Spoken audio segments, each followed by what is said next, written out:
Assistant Secretary General for Humanitarian Affairs, and Deputy Emergency Relief Coordinator. It is so decided.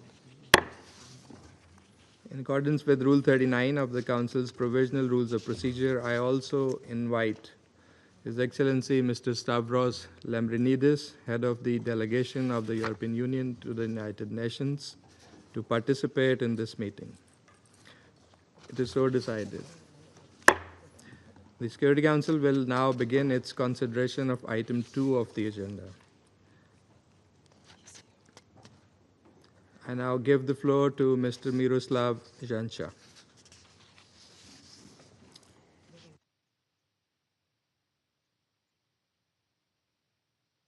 Briefed the Security Council on the situation in Ukraine last time a little more than a month ago. Since then, the daily barrage of Russian missiles and drones against Ukrainian cities and towns has continued to intensify with devastating consequences for the civilian population. According to the Office of the High Commissioner for Human Rights, OHCHR, in June, civilian casualties in Ukraine reached a 3-year high. In the first half of the year alone, 6,754 civilians were killed or injured.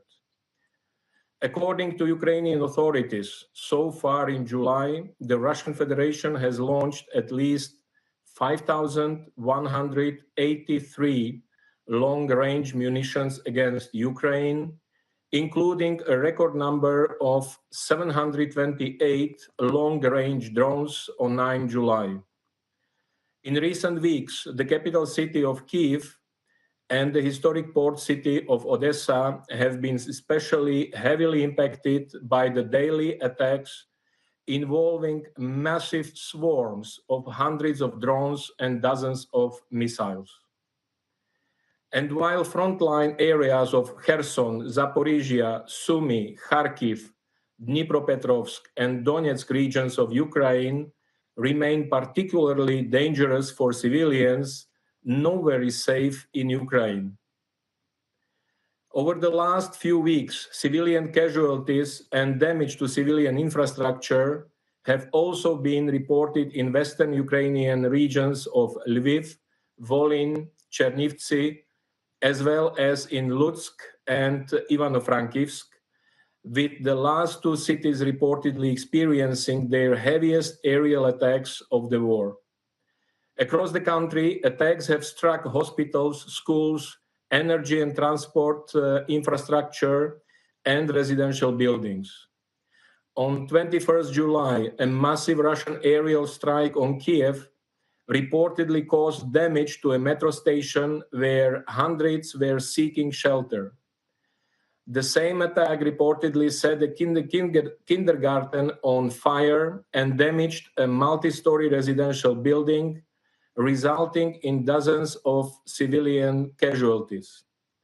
On 11 July, Russian drones hit the city center of Kharkiv, reportedly damaging a maternity ward at the country's second largest hospital, forcing mothers with newborns to flee. On 24 June, a countrywide Russian drone and missile attack reportedly struck a passenger train and damaged more than 40 schools and kindergartens, a cathedral, 8 medical centers and hospitals, and several residential buildings. At least 21 people were reportedly killed and more than 300 injured. The same devastating scene was repeated during another record-level attack across Ukraine on 29 June. In total, since the beginning of the Russian Federation's full-scale invasion of Ukraine, OHCHR has verified that at least 13,580 civilians, including 716 children, have been killed. 34,115 civilians, including 2,173 children, have been injured. My colleague, Assistant Secretary General Joyce Msuya of the Office for the Coordination of Humanitarian Affairs will provide updates about the impacts of the escalating attacks on the humanitarian situation in Ukraine. Mr. President, we are also concerned about the increasing number of reported civilian casualties reportedly resulting from Ukrainian drone attacks inside the Russian Federation. According to Russian officials, Ukrainian drone attacks in recent weeks have led to civilian casualties in the Belgorod, Kursk, Bryansk, Voronezh, Kaluga, Lipetsk, and Tula regions of the Russian Federation. Moscow and St. Petersburg have also been targeted with dozens of drones, reportedly causing severe disruptions to air traffic. Following one such recent series of attacks between 5 and 7 July, over 2,000 flights were reportedly disrupted in multiple Russian airports, including in Moscow, St. Petersburg, and Nizhny Novgorod. The United Nations, however, is not in a position to verify these reported incidents in the Russian Federation, including any reports of civilian casualties. International law clearly prohibits attacks against civilians and civilian infrastructure. We strongly condemn all such attacks, wherever they occur. They must end immediately. Mr. President, the intensified aerial attacks and fighting on the ground continue to pose a significant threat to the safety and security of Ukraine's nuclear sites. On 11 July, a drone attack reportedly hit the city hall in Enerhodar, where most of the staff of Ukraine's Zaporizhia nuclear power plant, ZNPP, live, located only about 5 kilometers from the plant. According to the International Atomic Energy Agency, IAEA, the reported drone attack followed reports of an overnight shooting incident near the ZNPP on 12 July. On 4 July, IAEA raised concerns over the reported loss by ZNPP of all its off-site power for several hours. Meanwhile, Ukraine's operating nuclear power plants, Khmelnytsky, Rivne, and South Ukraine also regularly report of drones being detected near the sites. These latest incidents underline the fragility of nuclear safety and security during the war and the need to ensure sustained attention to this issue. We continue to urge the sides to act responsibly. Any nuclear incident must be avoided at all costs. Mr. President, already at the end of last year, the total cost of reconstruction and recovery in Ukraine was assessed at $524 billion over the next decade. The most recent escalation of attacks is quickly adding to this toll. In this regard, this year's Ukraine Recovery Conference that took place in Rome earlier this month represented a significant milestone in the international community's commitment to supporting Ukraine's long-term reconstruction. The event culminated in over $11 billion in pledged funding. Speaking on behalf of the Secretary General, acting UNDP Administrator Hao Liang-shu reaffirmed the UN's commitment to supporting Ukraine to rebuild stronger, from advancing green energy and mine action to supporting community resilience. It is crucial that the international solidarity with Ukraine is sustained as the country embarks on its long journey for recovery. Mr. President, on Wednesday, Ukrainian and Russian delegations met in Istanbul for the third time this year. We welcome the continuation of these direct contacts between the sides and urge Ukraine and the Russian Federation to make further progress towards a ceasefire and a lasting settlement. We are grateful for the meaningful efforts of Turkey, the United States, and other relevant actors to help sustain the necessary diplomatic momentum.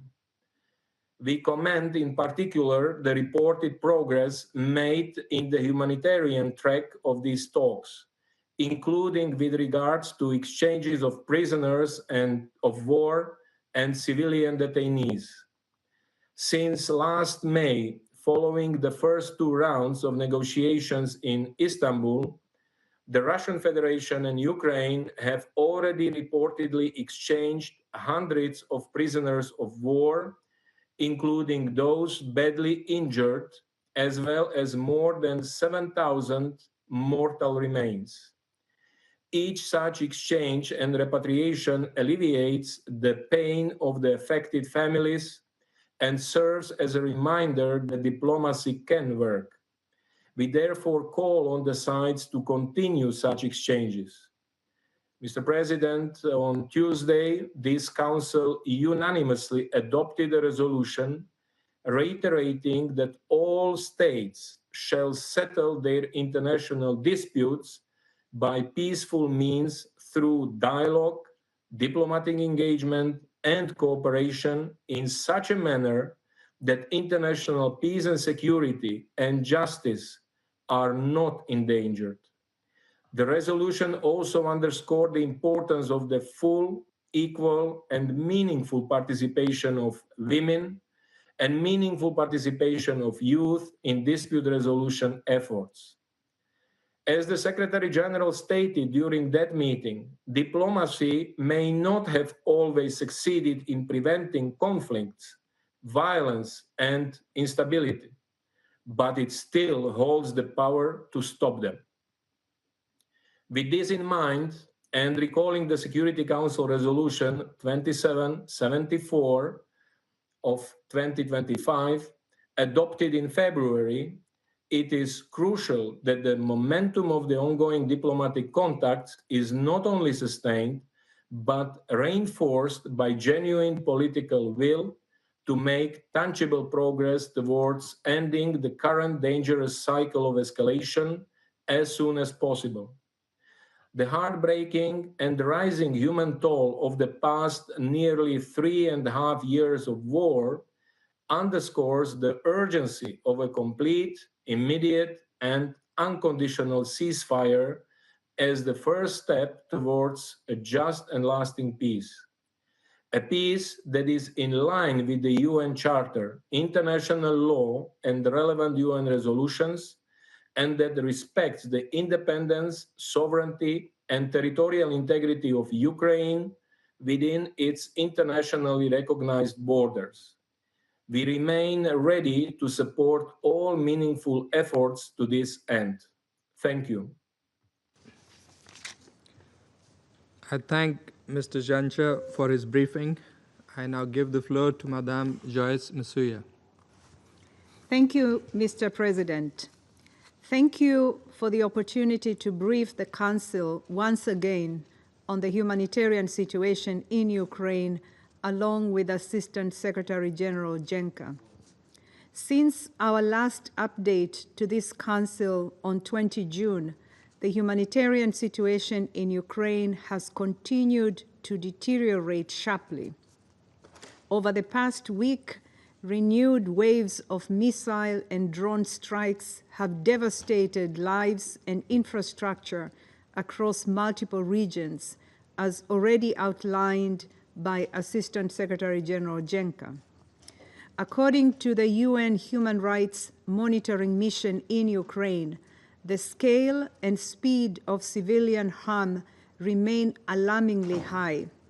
In the first half of 2025, nearly 50% more civilian casualties were recorded compared to the same period last year. Over the past day, authorities report strikes on urban centers, including Cherkasy, Kharkiv, and Odesa, killed 5 civilians and injured 93, among them 11 children, as hostilities intensify nationwide. Last weekend, attacks struck populated areas in Dnipro, Kharkiv, and Sumy, reportedly killing dozens of people and injuring more than 70, including children. In Kharkiv, a rehabilitation center for people with disabilities was hit. In Kiev, a kindergarten, a metro station, shops, and residential buildings were damaged.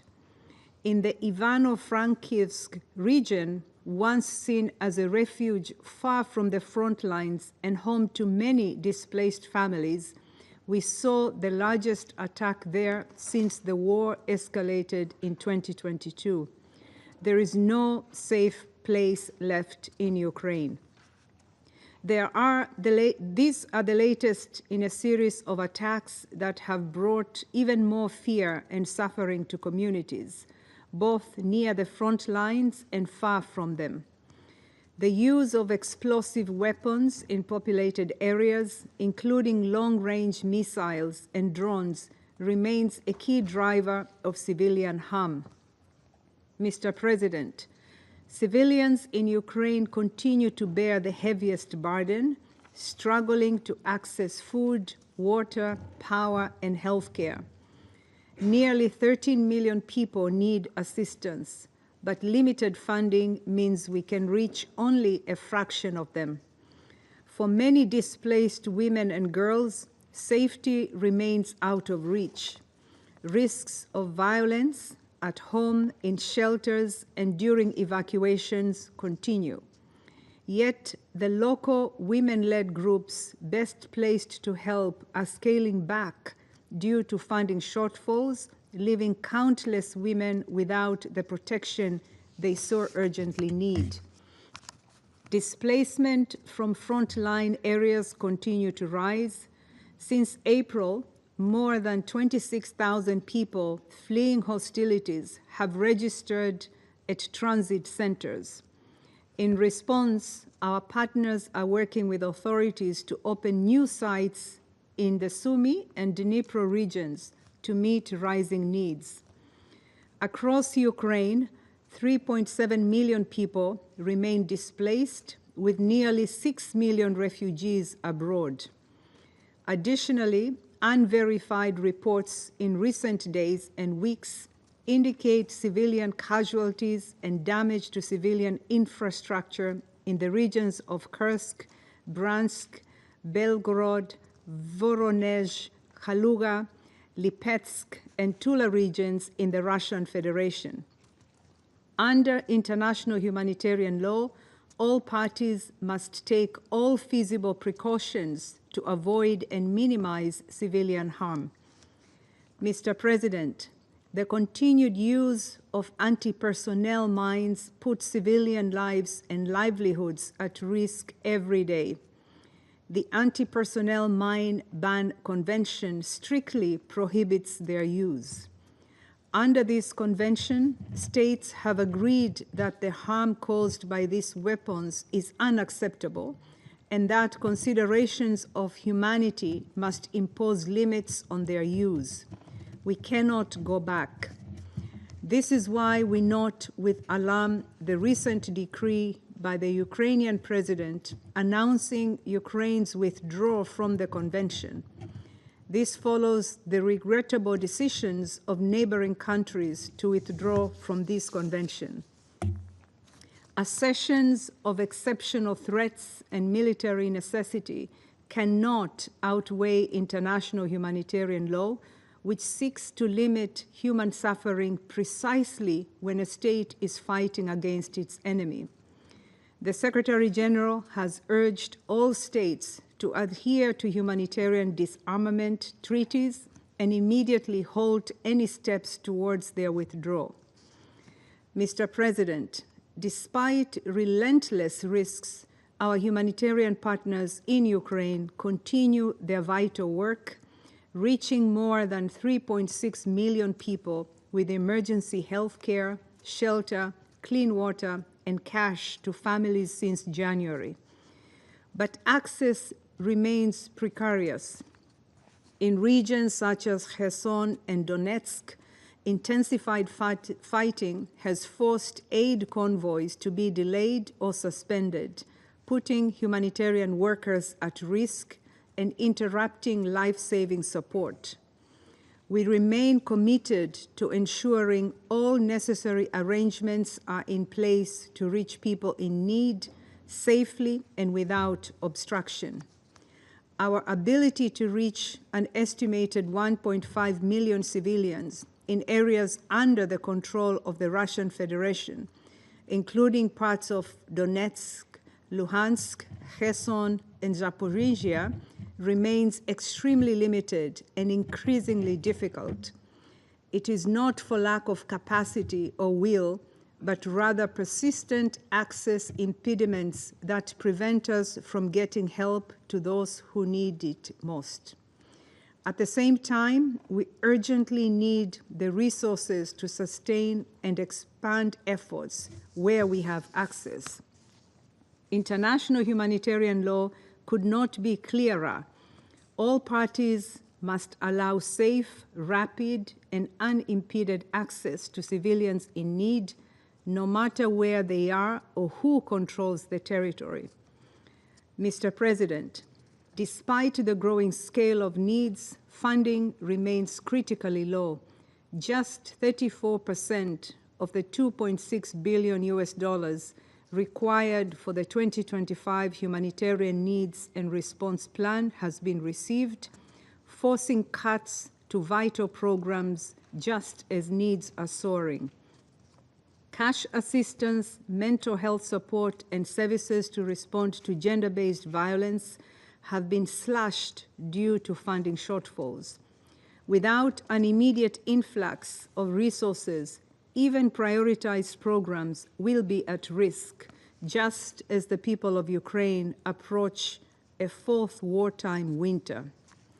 Last week, the United Nations and our humanitarian partners launched the 2025-2026 Winter Response Plan, which aims to reach 1.7 million people with heating support, winter clothing, shelter repairs, emergency energy solutions, and cash. The plan prioritizes households in front line and collective sites where freezing temperatures could turn already dire conditions into deadly ones. We urge member states to act now so that emergency supplies are in place before winter hits and conditions make it far harder to reach those in need. Mr. President, allow me to close with 3 urgent messages to this Council. First, civilians and civilian objects must be protected. The scale of civilian death and injury and the destruction to homes, schools, hospitals, and displacement centers must stop. Disproportionate and other indiscriminate attacks are strictly prohibited. Second, ensure humanitarian access. All parties must facilitate safe, rapid, and unimpeded access to civilians in need wherever they are. The Council and all member states must exert their influence to ensure civilians are protected and humanitarians can reach those in need. Third, support the response. Ukrainians cannot afford delays or donor fatigue. Every contribution counts. Mr. President, this war continues to inflict suffering on a staggering scale. The trauma is daily, the destruction is widespread, and the resilience of civilians is being pushed to its limits. But our commitment to assist them must not waver. Thank you. I thank ASG Masuya for her briefing. I now give the floor to those council members who wish to make statements. And to begin with, I give the floor to the representative of Slovenia. Thank you very much, Mr. President.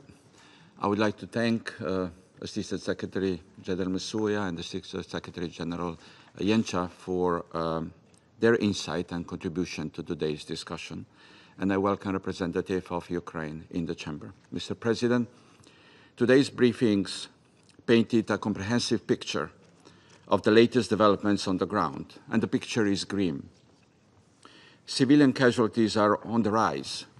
Homes, schools, and hospitals continue to be destroyed. To top it all, there is no end in sight to all the death and suffering. Since the beginning of the year, Russia has been escalating its aggression. By March, Russia was launching more than 1,000 drones and missiles per week, terrorizing Ukrainians in their homes and shelters night after night. This month, the attacks have been particularly destructive. They culminated on the 9th of July, when Russia launched its largest ever aerial attack, using more than 700 drones and missiles. This vividly illustrates the accelerating pace of the escalation. This month alone, Russia has launched more than 5,000 drones and missiles. The ramped-up aerial attacks have a devastating impact on the civilian population, as we heard. As the briefers pointed out, the numbers of civilians killed or injured have been rising sharply in the first half of 2025. In fact, June was the deadliest month for Ukrainian civilians in 3 years. In addition to all this, civilians across Ukraine are each day exposed to arbitrary detentions, torture, executions, and sexual violence. These acts are an obvious violation of international humanitarian law. Slovenia condemns the aggression and the latest escalatory steps, Mr. President. Slovenia welcomes all diplomatic efforts toward a just and lasting peace in Ukraine, including the latest meeting between the two countries held last Wednesday. We welcome the agreement on the POW exchange in this regard. However, the outcomes of both previous and recent talks remain insufficient. Instead of genuine peace talks, we are witnessing a surge in drone production. Instead of respect for international law, more and more armaments are being procured, including from countries under UN sanctions. Instead of reuniting families, Ukrainian children remain displaced and deported. Instead of a ceasefire, Ukrainian cities continue to burn. Mr. President, we are in a desperate need of a change of pace. We need action to prevent further civilian deaths and finally make a decisive step on the path to peace, as implored by this Council last February. For months, we have listened to pleas of members of this Council for ceasefire. To little avail. Enough time has passed. This Council needs to act. We need a ceasefire resolution. I thank you. I thank the representative of Slovenia for the statement, and now give the floor to the representative of Denmark. Thank you, Mr. President. And I would also like to thank Assistant Secretary Yencha and Assistant Secretary General Masuya for their briefings. Colleagues, we are once again gathered in this chamber to address Russia's ongoing illegal war of aggression against Ukraine. A war that continues to escalate in intensity as the Russian Federation persists in its aggression against its sovereign neighbor with increased ferocity. Mr. President, allow me to make 3 key points. First, in recent weeks, we have witnessed the most severe attacks against civilians across Ukraine in over 3 years. A relentless and sustained Russian blitz of drones, missiles, and bombs has inflicted death, destruction, and despair. Kyiv has been subjected to intense overnight missile and drone attacks. Since then, several other regions, including Dnipro, Kharkiv, Kherson, Odesa, Sumy, and Vinnytsia, also came under heavy attack. Deliberate assaults continue to be launched against civilian targets, from residential blocks and hospitals to shopping centers and other critical infrastructure. Nowhere is safe for Ukraine's civilians. In the last week alone, at least 20 civilians have been killed and more than 100 injured, including several children. Russia's claim that its armed forces only attack military targets is nothing more than this distortion of the truth. The reality on the ground tells a different story, as we also just heard from Assistant Secretary General Msuya. This is in clear violation of international humanitarian law and constitutes a callous disregard for civilians. Second, Mr. President, Russia's disregard for international law is having an outside impact on children who suffer some of the gravest consequences. For 3 consecutive years, the Russian armed forces have been listed in the annex of the Secretary General's annual report on children in armed conflict for committing grave violations against Ukrainian children. From the latest report, we have learned that Russia's actions in the past year have reached new levels of brutality. In addition to the unlawful abduction of thousands of Ukrainian children, Russian forces killed and maimed 671 children, according to the report. They also attacked over 500 schools and more than 300 hospitals. This marks a 60% increase in child casualties and a staggering 150% increase in attacks on schools and hospitals compared to 2023. We recall that civilian objects are protected under international humanitarian law and must not be targeted. Denmark fully supports the Secretary General's call for Russia to immediately cease all violations against children. We urge Russia to take concrete steps to prevent further violations by developing and implementing a joint action plan with the United Nations. Third, Mr. President, Russia's senseless, full-scale aggression continues in its 4th year. It must come to an end. For months, Ukraine has been ready to agree to an unconditional 30-day ceasefire. We call on Russia to accept this offer without any delay. Such a response would reflect a genuine commitment to peace. While we welcome the agreement on new exchanges of prisoners of war reached in Istanbul this week, we cannot ignore that the Kremlin continues to pursue its illegal and brutal full-scale invasion of Ukraine.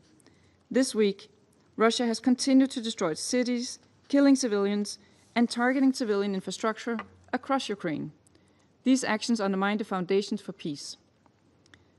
Mr. President, in conclusion, while Russia's attacks intensify, we increase our support for Ukraine. We reiterate our call for a just, sustainable, and lasting peace in line with the purposes and principles of the UN Charter. We have reaffirmed the sovereignty, territorial integrity, and political independence of Ukraine. Denmark will continue to stand with Ukraine for as long as it takes, until the Ukrainians can once again live in peace and freedom in their own country. I thank you. I thank the representative of Denmark for the statement, and I'll give the floor to the representative of France. Merci. Thank you, President. At the outset, I would like to thank ASG Miroslav Zhenka and ASG Joyce Msuya. Thank you for your briefings, which recalled the gravity of the situation. President, a week ago, President Zelensky said once again that he was prepared to partake in direct peace talks with the Russian president. What was Russia's response? Massive strikes on Ukrainian cities, very far from the front line, and this between the 20th and 21st of July. Our Minister of Foreign Affairs, Jean-Noël Barrot, arrived in Kiev just a few hours later to reiterate our determination to increase pressure on Russia and to give Ukraine the means to defend itself. This is what we're doing together with the European Union. By systematically attacking civilian targets and essential infrastructure, essential for daily life, Russia is trying to sow fear and discord in Ukraine. Unable to break through the front line for over 3 years now, Russia is trying to break the rearguard. Russia must understand that this strategy of massive and systematic violation of international humanitarian law and the Geneva Conventions is not only illegal, what's more is it's useless. Russia will not manage to erode the morale of the Ukrainian people, and France would like to commend Ukraine's resilience and courage. France is also systematically targeting energy infrastructure. It is compromising without hesitation nuclear safety and security. In Chernobyl, our minister saw considerable damage that was done in February by a Russian Shahed drone, a drone which perforated the confinement sarcophagus which prevents radioactive emissions. President, in Istanbul 2 days ago, Ukraine reiterated its readiness to implement an immediate and unconditional ceasefire, as Ukraine has been doing for 5 months now. Russia once again refused. Russia reiterated its maximalist demands set out in the memorandum it gave to Ukraine on the 2nd of June. Russia cannot demand Ukraine's capitulation as a precondition for stopping the hostilities. President, in order to live up to its responsibilities, this Council cannot simply deplore civilian suffering and call for peace talks. The Council must, first, call a spade and recall the fundamentals of the conflict. Faced with Ukrainians' aspirations to liberty and democracy, it is Russia which on 2 occasions invaded Ukraine in 2014 and 2022, and this in flagrant violation of the Charter. Second, the Council must condemn violations of international humanitarian law and human rights law, violations committed by Russia. We must call on it to put an end to this. Indiscriminate attacks against civilians constitute war crimes. Third, the Council must address its appeals to Russia, its appeals for an end to the fighting. It is Russia which can immediately put an end to this war of aggression and accept a ceasefire. Fourth, we must tirelessly recall that peace, in order to be lasting, must respect international law. Negotiations will only be effective if Russia accepts these negotiations in good faith and if it agrees to respect the independence, the sovereignty, and the territorial integrity of Ukraine. Ukraine's future security must be upheld. In the immediate future, there's a pressing need to call for a complete, immediate, and unconditional ceasefire. This is what Security Council Resolution 2774, which Russia voted in favor, calls for. It demands an end to the conflict as soon as possible. Let's respect it. I thank you. Representative of France for the statement, and now give the floor to the representative of Greece. Thank you, Mr. President, and I thank Pakistan for convening this meeting. I would also like to thank Assistant Secretary General Yencha and Assistant Secretary General Musuyev for their briefings. Mr. President, since the beginning of this war 3.5 years ago, the collective voice of the international community has repeatedly condemned Russia's violation of Ukraine's sovereignty, independence, and territorial integrity, and has been calling on Russia to fully respect international law, the UN Charter, and relevant General Assembly resolutions. These calls were strengthened with renewed conviction since the launching of the US-led peace initiative. Sadly, as we have just heard from our briefers, the war is not ending. On the contrary, for yet another month, Russian forces have been attacking the cities of Ukraine, causing death and destruction. June has been the single deadliest month for Ukrainian civilians since at least May 2022, with the number of missiles and loitering munitions launched by Russia into Ukraine increasing tenfold from June 2024. Once more, the vulnerable, children, women, and the elderly are disproportionately affected, with 100 casualties among children alone. This trend has continued in July. These attacks have inter alia targeted energy infrastructure and disrupted power supply to the Zaporizhia nuclear power plant for the first time since December 2023, further endangering nuclear safety. We note with extreme concern that according to the WHO, nearly 40% of all attacks against healthcare facilities worldwide this year took place in Ukraine, causing casualties among medical personnel and patients. We are likewise concerned about reports on the use of chemical weapons on the battlefield. Greece joins the Secretary General in strong condemnation of the latest severe attacks by Russia against civilian population and infrastructure in Ukraine, and we also condemn any attacks against civilians which constitute blatant violations of international law, including humanitarian and human rights law. Mr. President, this year's annual report of the Secretary General on Children and Armed Conflict verified a 105% increase in grave violations against the children of Ukraine, identifying for the third consecutive year the Russian armed forces and affiliated armed groups as responsible for these violations. These findings are compounded by this year's recently released Council of Europe's report on the human rights situation in the territories of Ukraine temporarily occupied by Russia, which demonstrates that Russia's war of aggression has continued to lead to immense human suffering.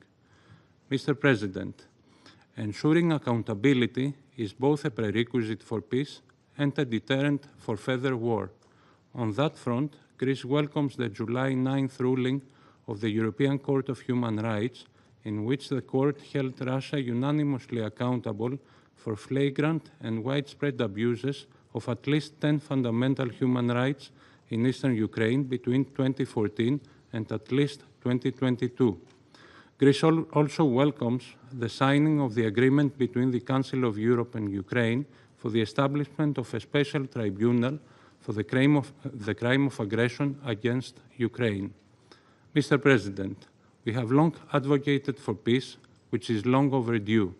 We welcome the 3 rounds of direct bilateral talks and the agreements on exchange of prisoners, including the most recent one on July 23rd. However, we regret that peace efforts have not produced any other tangible results and have eventually stalled. We reiterate that no peace effort can have any substantial results if hostilities continue. Therefore, it is imperative that any peace efforts should be approached in good faith, starting by agreeing to an immediate and unconditional ceasefire as the first step towards a comprehensive, just, and lasting peace, in line with international law and the UN Charter, and in full respect of Ukraine's sovereignty and territorial integrity. I thank you.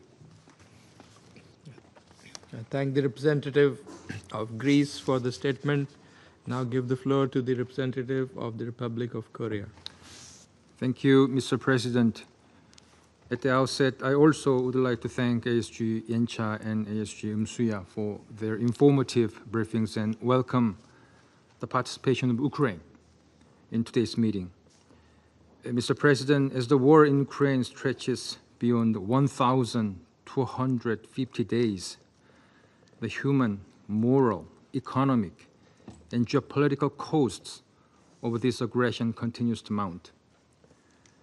Contrary to the hopes of many who yearns to escape from this dark tunnel, Russia is intensifying its relentless attacks, now deploying hundreds of deadly drones and missiles daily.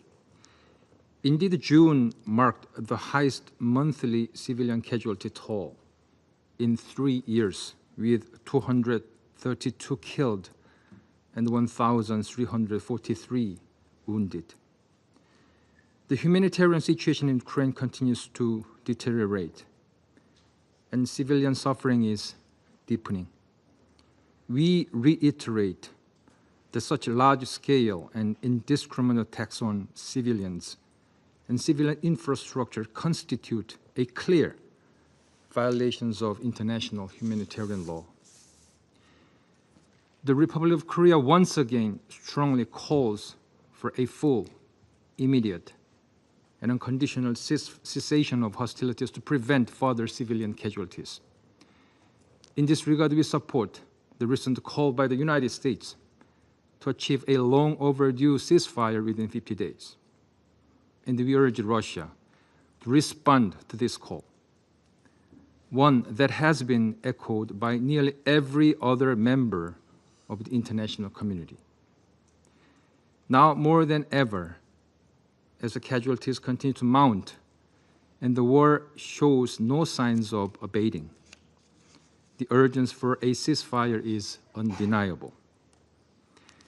We have already witnessed the concrete benefits of such a ceasefire during another major ongoing conflict. Although the humanitarian situation in Gaza remains dire today, earlier this year, during the fleeting ceasefire in Gaza, humanitarian conditions on the ground markedly improved. Hundreds of aid trucks were able to enter Gaza, delivering much-needed food, medicine, and other humanitarian supplies to suffering Palestinians. This clearly demonstrates that an immediate halt to hostilities is not merely symbolic.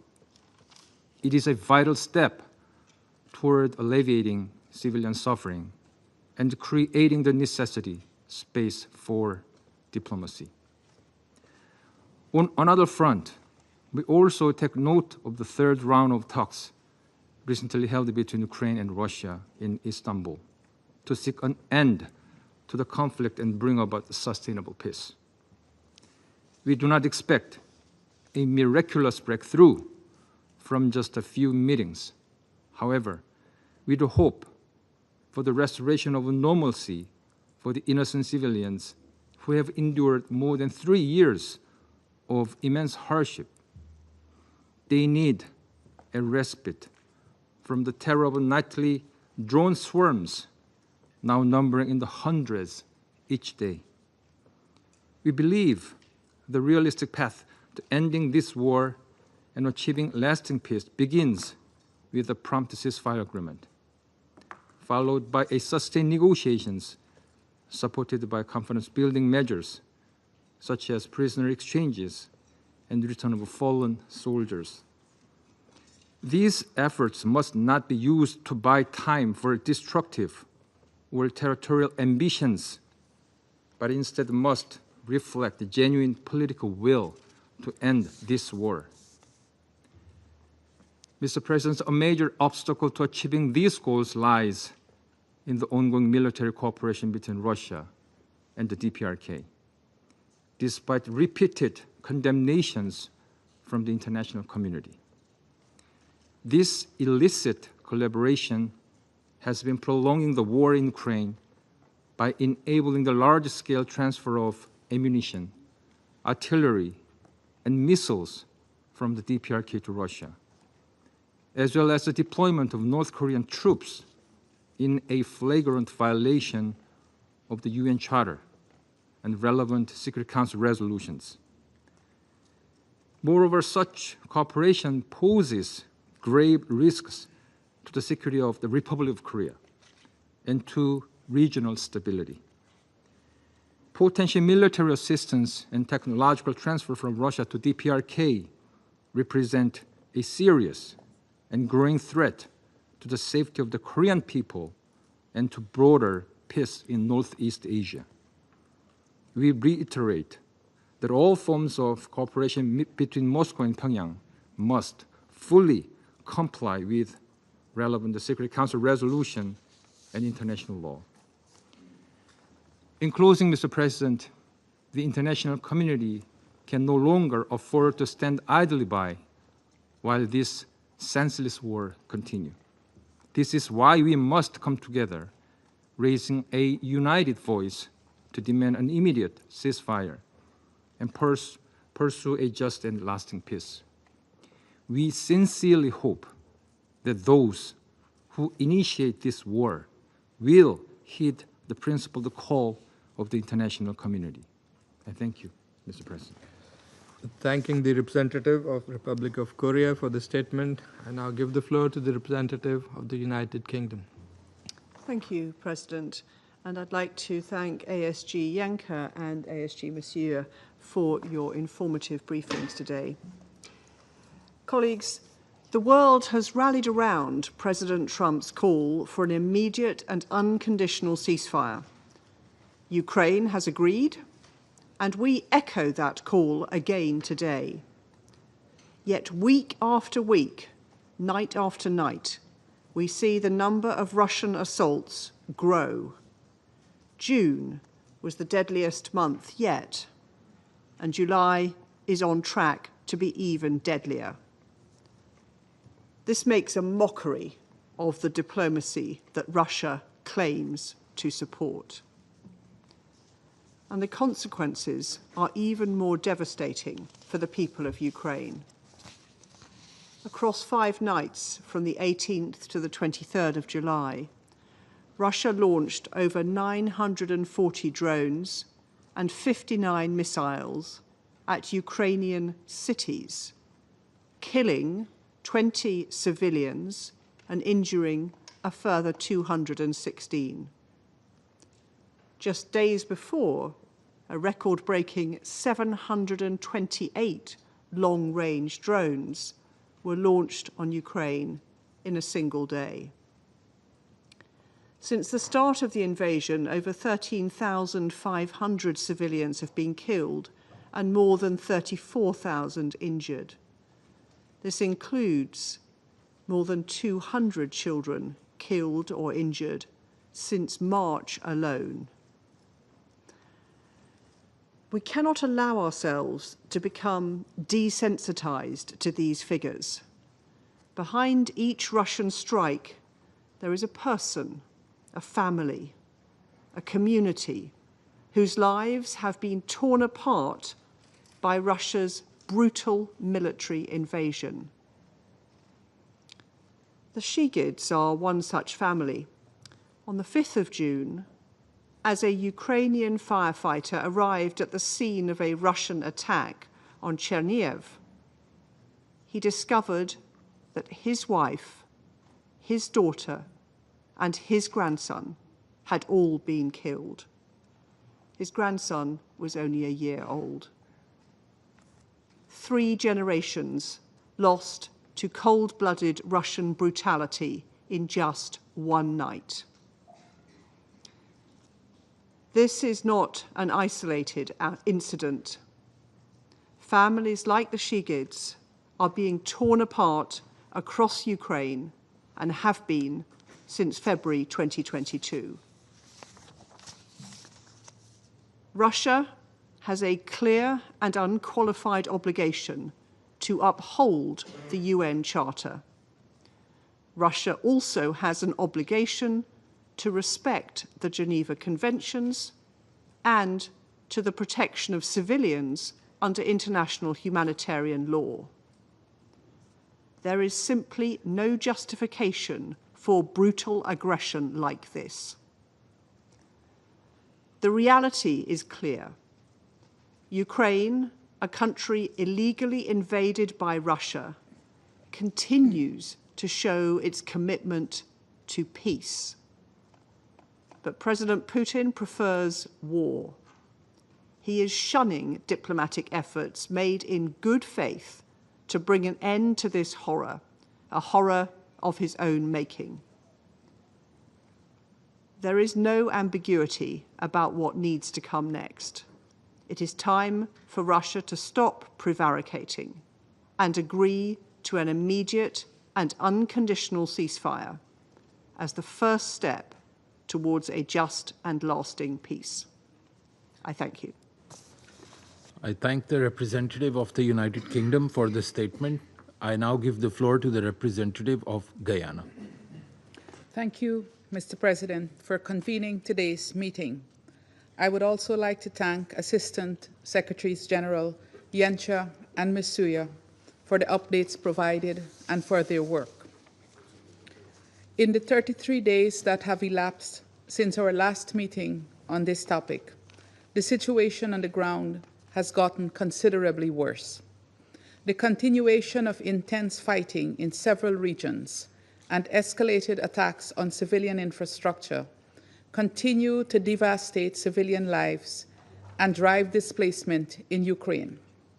Meanwhile, nuclear safety and security remain under threat, with the IAEA reporting yesterday that their team at the Zaporizhzhia nuclear power plant continues to hear shelling, explosions, and gunfire almost every day. Earlier this month, the site's training center was targeted in a drone strike, resulting in damage to its roof. Guyana deplores the ongoing attacks on or near nuclear power stations, given the risk of severe and indiscriminate harm that could result. We call on the parties to the conflict to eliminate such plans from their military strategies. Mr. President, we have been consistent in reaffirming full respect for the purposes and principles of the United Nations Charter and the territorial integrity and sovereignty of Ukraine. Likewise, we have also been consistent in calling for a peaceful end to this war. We welcome the talks that have taken place in Istanbul and join fellow council members in welcoming the recent agreement for another round of exchanges of prisoners of war. Nevertheless, we have noted that these periods of progress continue to be interrupted by increased attacks and heightened rhetoric. We urge the parties to ensure that progress is sustained by prioritizing the protection of civilians, fulfilling their international legal obligations, and ultimately agreeing to end this war peacefully and definitively. Guyana believes that many opportunities have been missed since the adoption of Resolution 2774 5 months ago, a resolution which, while not perfect, provided the first glimmer of hope since this conflict erupted. 5 months on, it appears as if the main obstacles standing in the way of peace are the absence of firm political will and an unwillingness to compromise and find common ground. Meanwhile, the civilian death toll continues to mount, and many more lives are devastated and put on pause. We call on the parties to engage in good faith and to bring an end to the suffering of the millions of men, women, and children. This includes those displaced from their homes and mourning the loss of loved ones in both Ukraine and Russia. Guyana further reiterates its call for the Russian Federation to immediately withdraw its military forces from the internationally recognized territory of Ukraine and to comply with its obligation under international humanitarian law to facilitate unhindered humanitarian access to those in need in the temporarily occupied territories. Mr. President, colleagues, it may be tempting, I'm sure, to imagine that one party will emerge victorious from this conflict. However, with nearly 50,000 civilian casualties reported to date and an unprecedented humanitarian crisis emerging, there will be no winners in this war. While the buildings are damaged can be rebuilt, the lives lost cannot be resuscitated, nor the injuries erased. But one thing remains clear: a call for peace is always relevant, and the choice of peace is never too late. The time to answer that call and to choose peace is now. I thank you. I thank the representative of Guyana for the statement. I now give the floor to the representative of the United States. Thank you, Mr. President. And thank you, Assistant Secretary General Miroslav Jenscha and Assistant Secretary General Joyce Masuya for your briefings. And I welcome the representative of Ukraine. More than 100 days have now passed since this Council adopted a resolution imploring a swift end to the war and urging a lasting peace between the Russian Federation and Ukraine. Since then, there have been some positive developments. UN Security Council Resolution 2774 paved the way for technical talks in Saudi Arabia and bilateral talks in Istanbul, resulting in the return of thousands of prisoners of war. But the progress we've seen has fallen far short of what is needed. Ignoring this Council's call for lasting peace in Resolution 2774, Russia has continued to kill Ukrainian civilians. Russian drones and missiles have struck schools, playgrounds, apartment buildings, and nursing homes. Russia has deployed thousands of DPRK troops to its front lines and sent tens of thousands of Russian soldiers to die on the battlefield just to gain a small amount of ground. Mr. President, colleagues, the war, killing, and destruction must end. As President Trump has repeatedly stated, there is no military solution to this conflict. On July 14th, the President of the United States put Russian President Putin on notice to agree to a peace deal within 50 days. If Russia does not agree within that timeframe to stop the attacks, the United States is prepared to take further measures.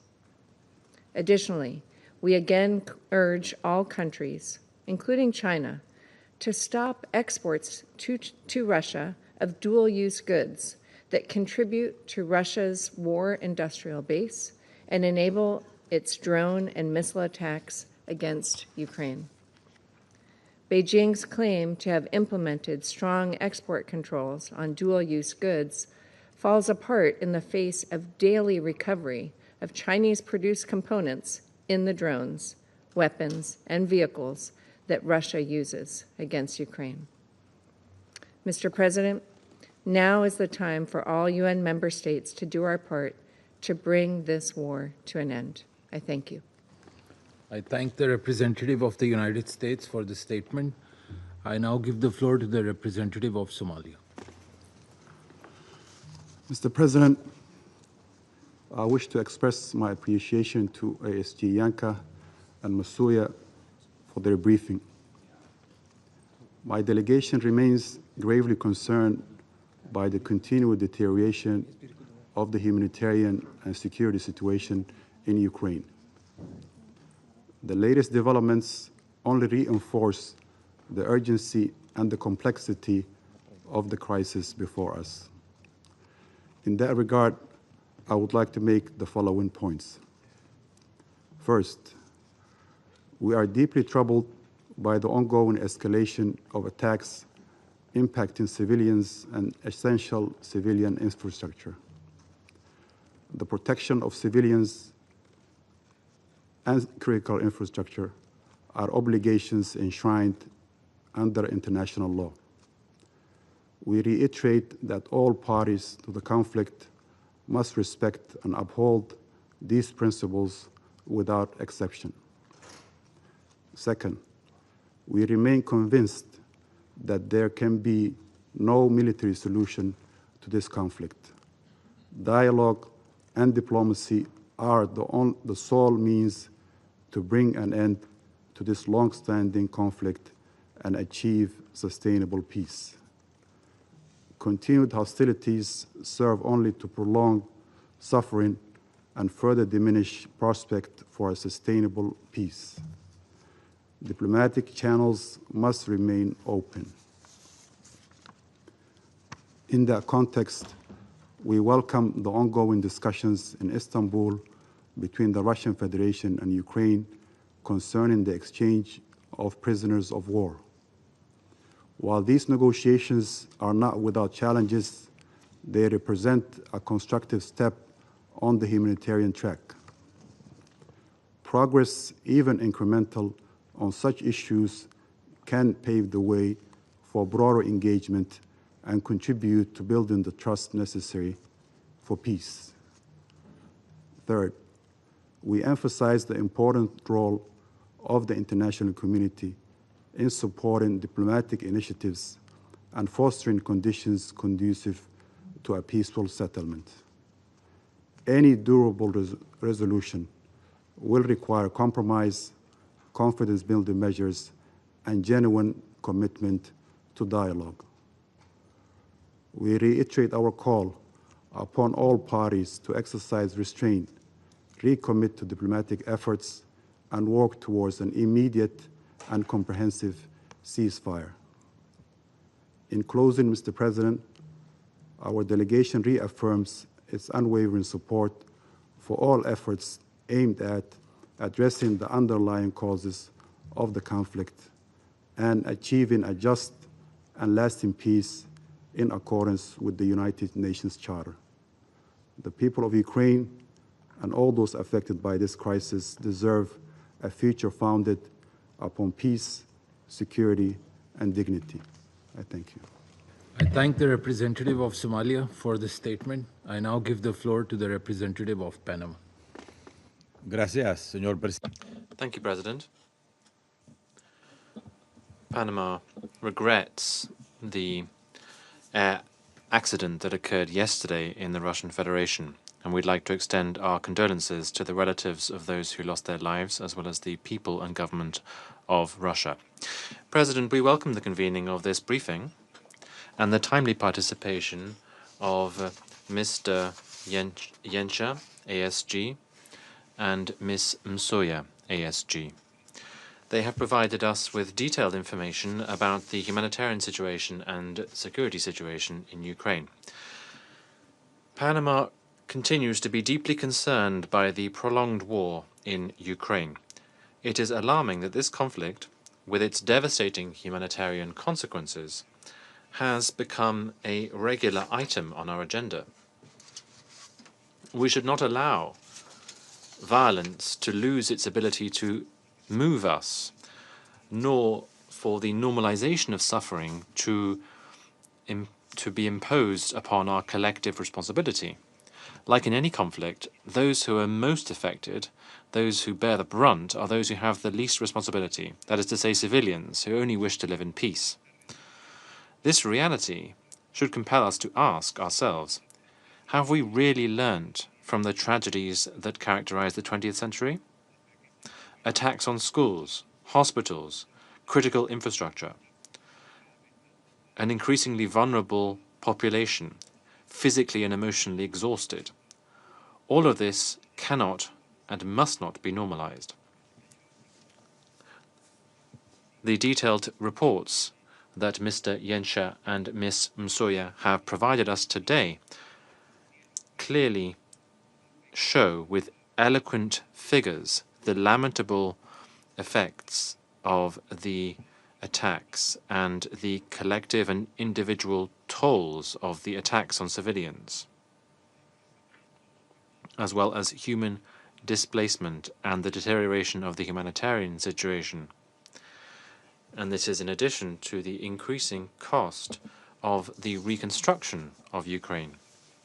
All of these are sad consequences of the conflict, which, rather than winding down, continues without any prospect of a solution. We do not think enough about the victims of the fighting, and the reports have shown that approximately 950,000 Russian soldiers have died or have been injured, and some 400,000 Ukrainian soldiers have died since the conflict erupted.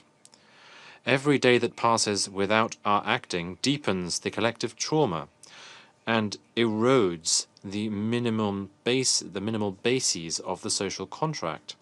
We cannot allow fear and despair to prevail over security and dignity. We urgently need to redouble diplomatic and humanitarian efforts to protect those who are not able to protect themselves, in line with our obligations pursuant to the Geneva Conventions. President, we are gathered here today in this chamber, which was as a result of the 1955 spirit, precisely to avoid situations such as those in the past recurring. However, the figures that we've heard this morning and that we continue to hear every month defy this founding commitment. We are particularly concerned about nuclear security. At the beginning of this month, an attack completely disconnected the Zaporizhzhia nuclear plant. On the 13th of July, the IAEA team reported shots from light weapons being fired close to the power station, and in addition to this, incidents with drones in the surroundings. As DG Grossi has clearly said, the situation around the power plant is increasingly delicate and sensitive, and any incident could have catastrophic consequences. Panama echoes the words of SG Guterres, which he stated on the 5th of June, in which he condemned the wide-scale attacks with missiles and drones. The continued attacks continue to be one of the main characteristics of the conflict, and this represents a major threat to regional and global stability.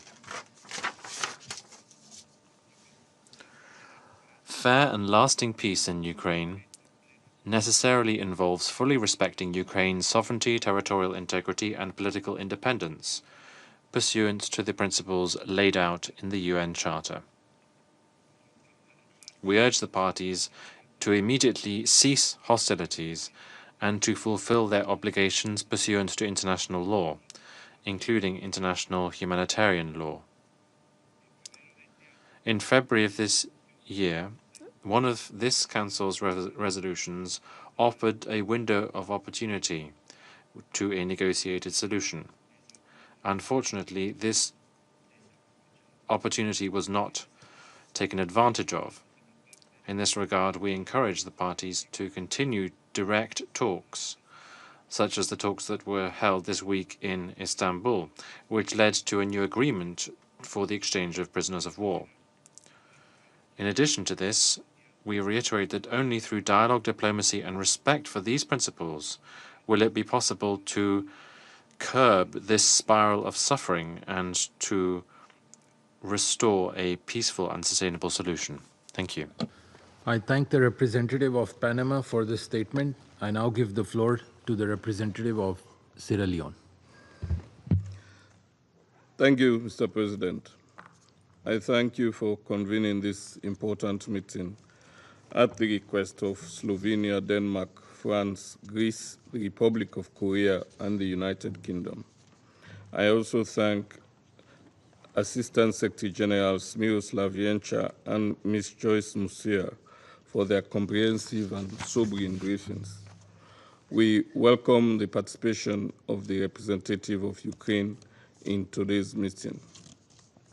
Mr. President, the end of the Ukraine conflict remains a complex but not insurmountable objective.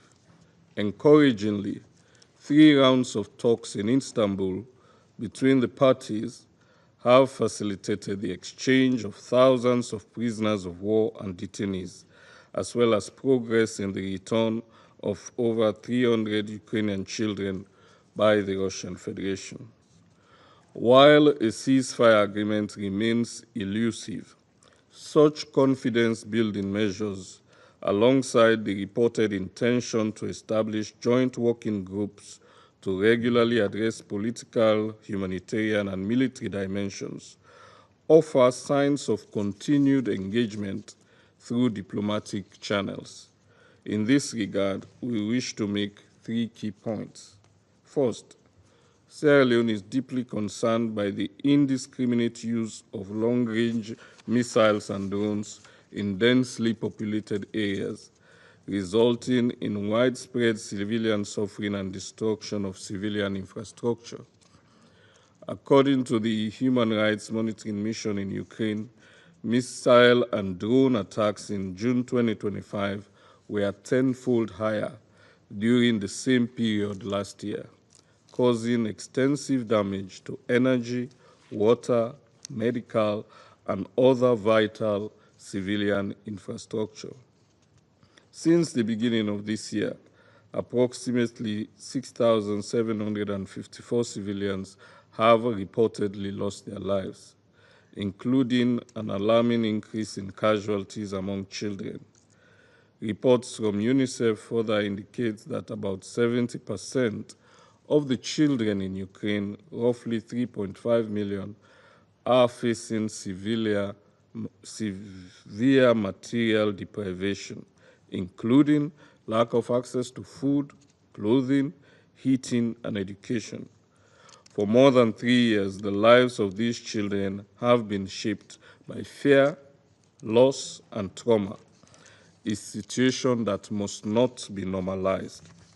In this regard, we underscore the urgent need to sustain and strengthen humanitarian assistance to reach the estimated 12.7 million people currently in need across Ukraine.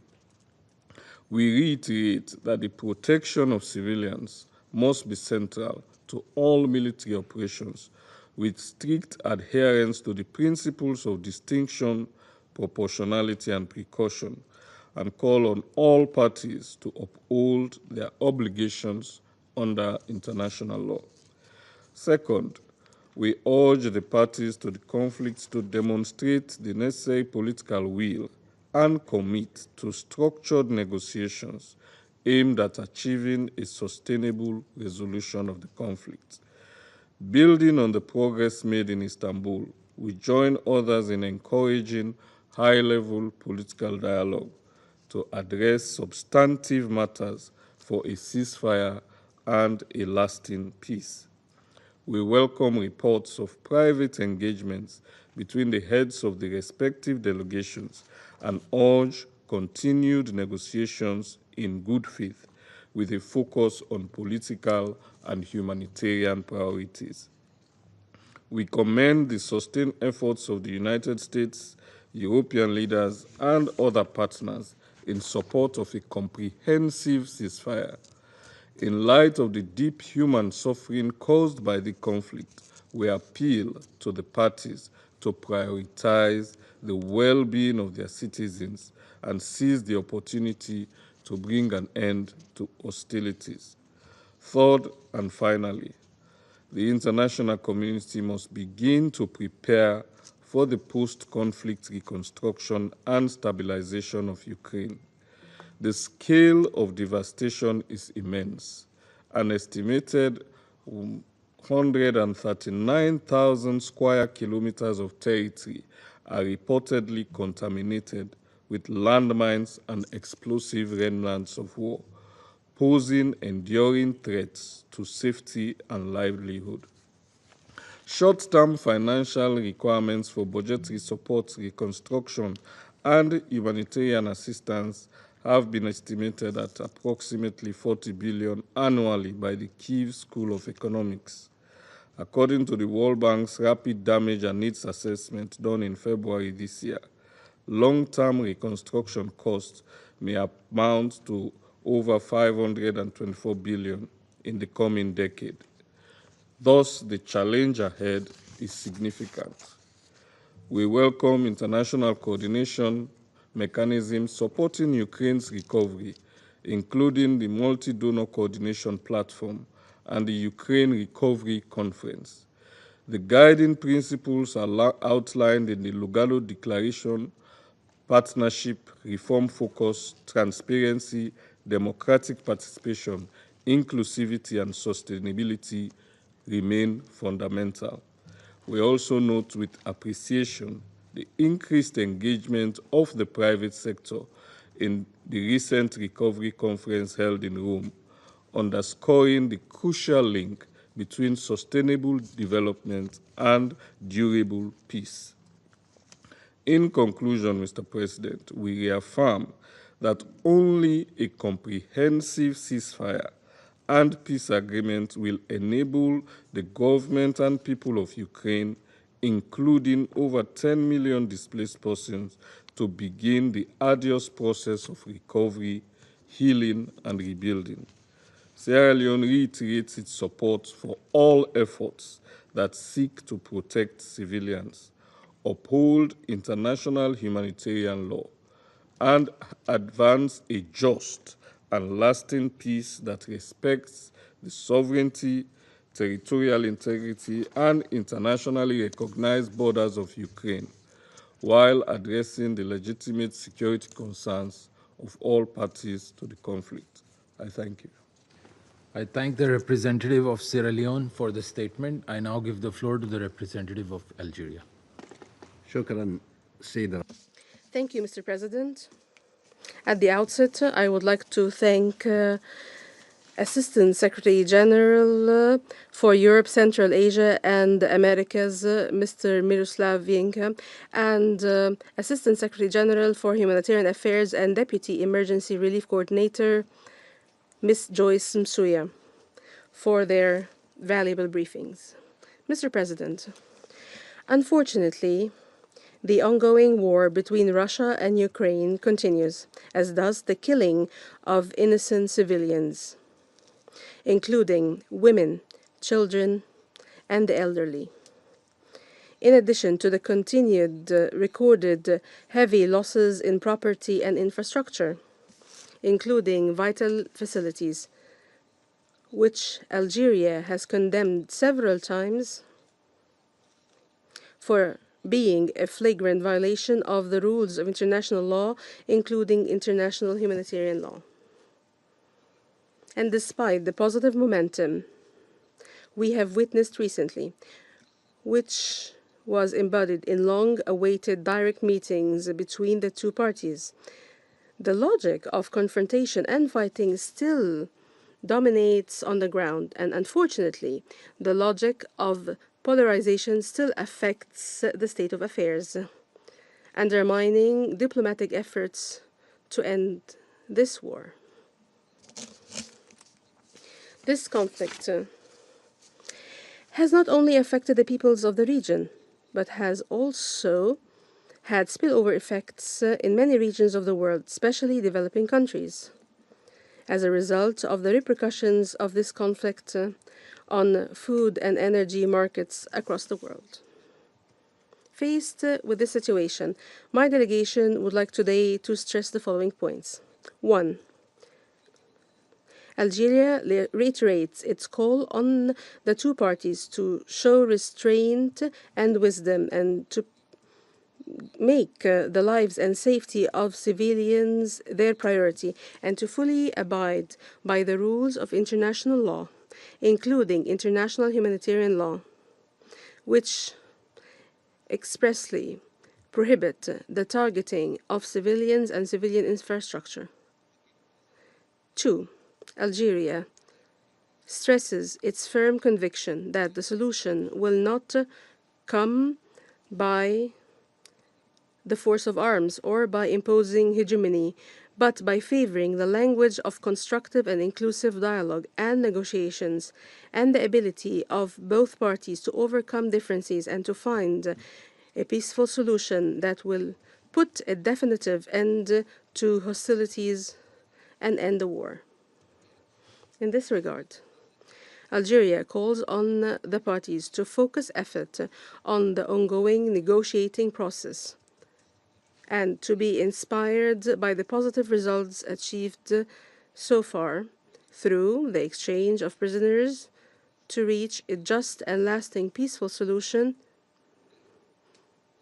based on the principles and purposes of the Charter of the United Nations and is responsive to the legitimate security concerns of the parties.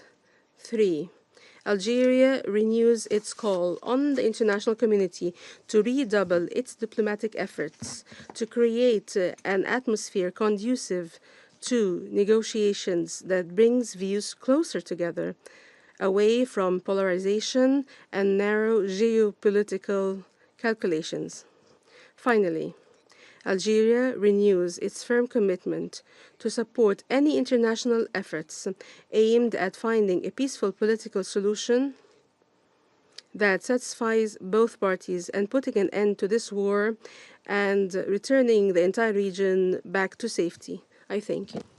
I thank the representative of Algeria for the statement. I now give the floor to the representative of China. President, I thank ASG Yencha and ASG Masuya for their briefings.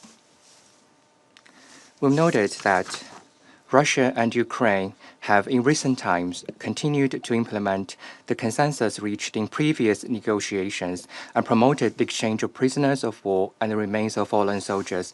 They also held the third round of direct talks a few days ago, in which a new consensus on the continuation of the exchange of prisoners of war and other humanitarian issues was reached. China welcomes these positive developments and calls on the parties concerned to maintain the momentum of the peace talks, continue to build consensus and enhance mutual trust with a view to reaching a comprehensive, lasting, and binding peace agreement.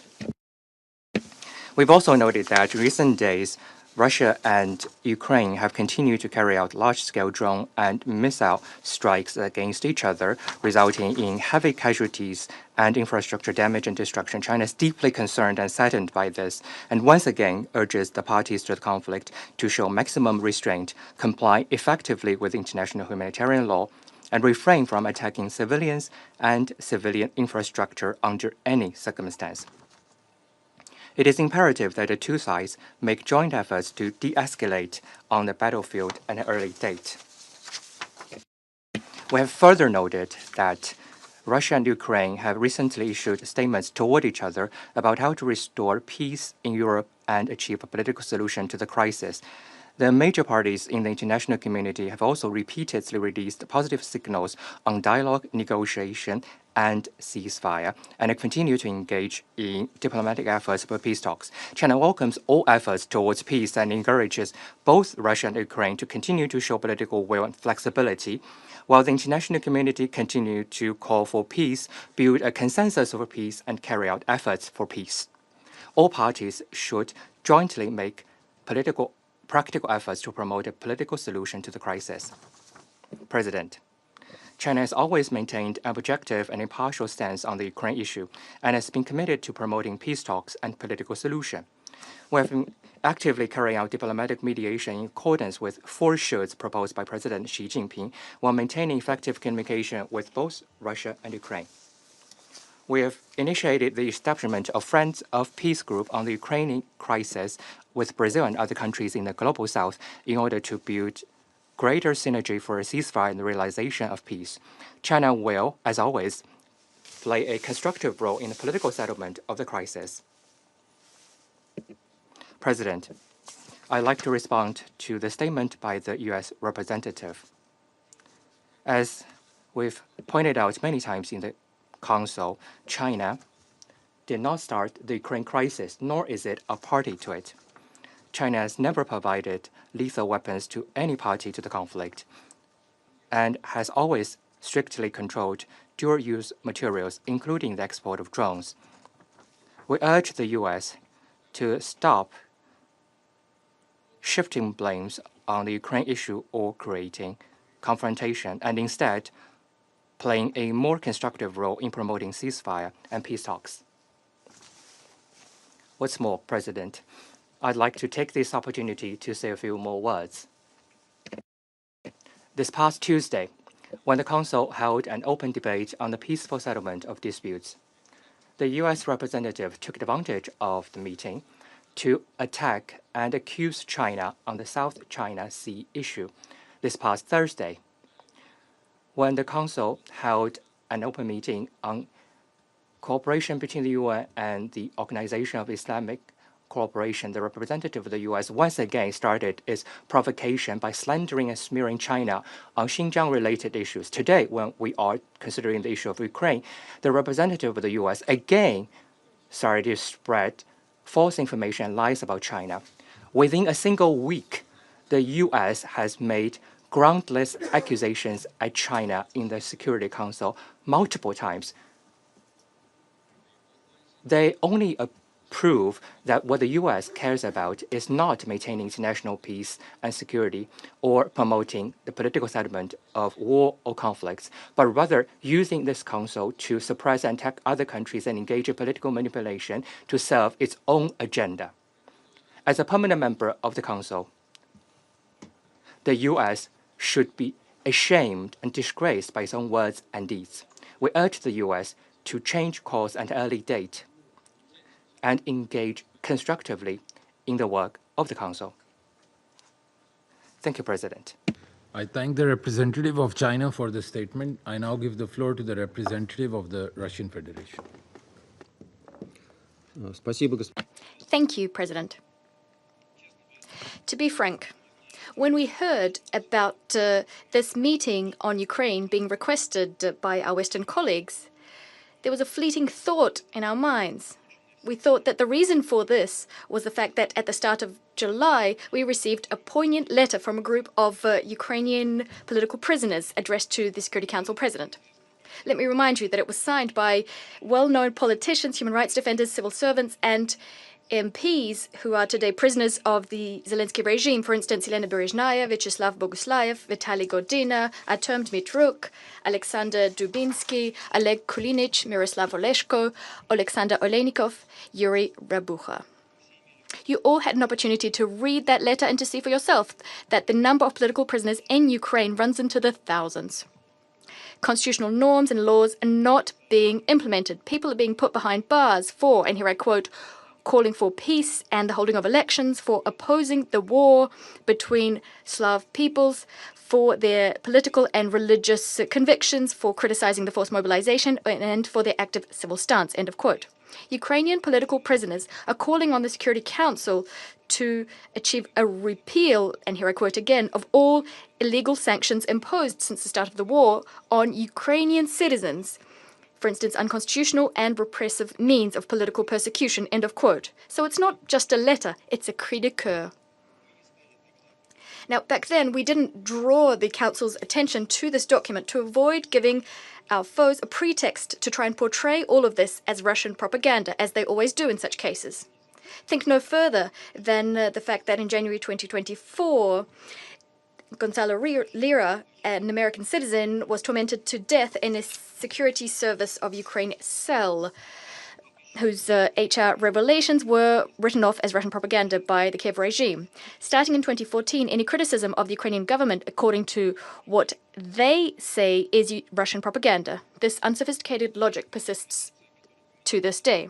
The forced mobilization, which the human rights defenders mentioned in their letter, is also, according to the Kiev posse, a concoction of the Kremlin. Yet all Ukrainians know that Zelensky's draft officers, the Territorial Centers for Recruitment, or TCRs, well, they're literally abducting people in broad daylight on the streets, in malls, pharmacies, and sports clubs. In doing so, they're using the harshest, at times inhumane methods. Hundreds, if not thousands, of cases have been reported of draftees being killed or maimed. All Ukrainians are talking about this, but the authorities deny it. There's a plethora of videos on social media where men are being nabbed in the streets. They're being ripped from their families, badly beaten, pushed into buses, frequently leaving their small children alone in the street. And Ukrainian civil servants are calling this, cynically calling this, scenes staged by the Moscow film studio. If we believe the Ukrainian authorities, Ukrainians are queuing up to go to the front. Can you imagine what it's like for ordinary Ukrainians to listen to such vile lies? However, recently, this system of collective lying and covering up for each other faltered. Staff at one such draft center in Transcarpathia, during one of their raids, seriously injured a 45-year-old man, József Shibentev, an ethnic Hungarian who's a citizen of both Ukraine and Hungary. As a result, he ended up in hospital and died after a few weeks. And this despite the fact that Mr. Sebastian was drafted but then deemed unfit for duty for health reasons.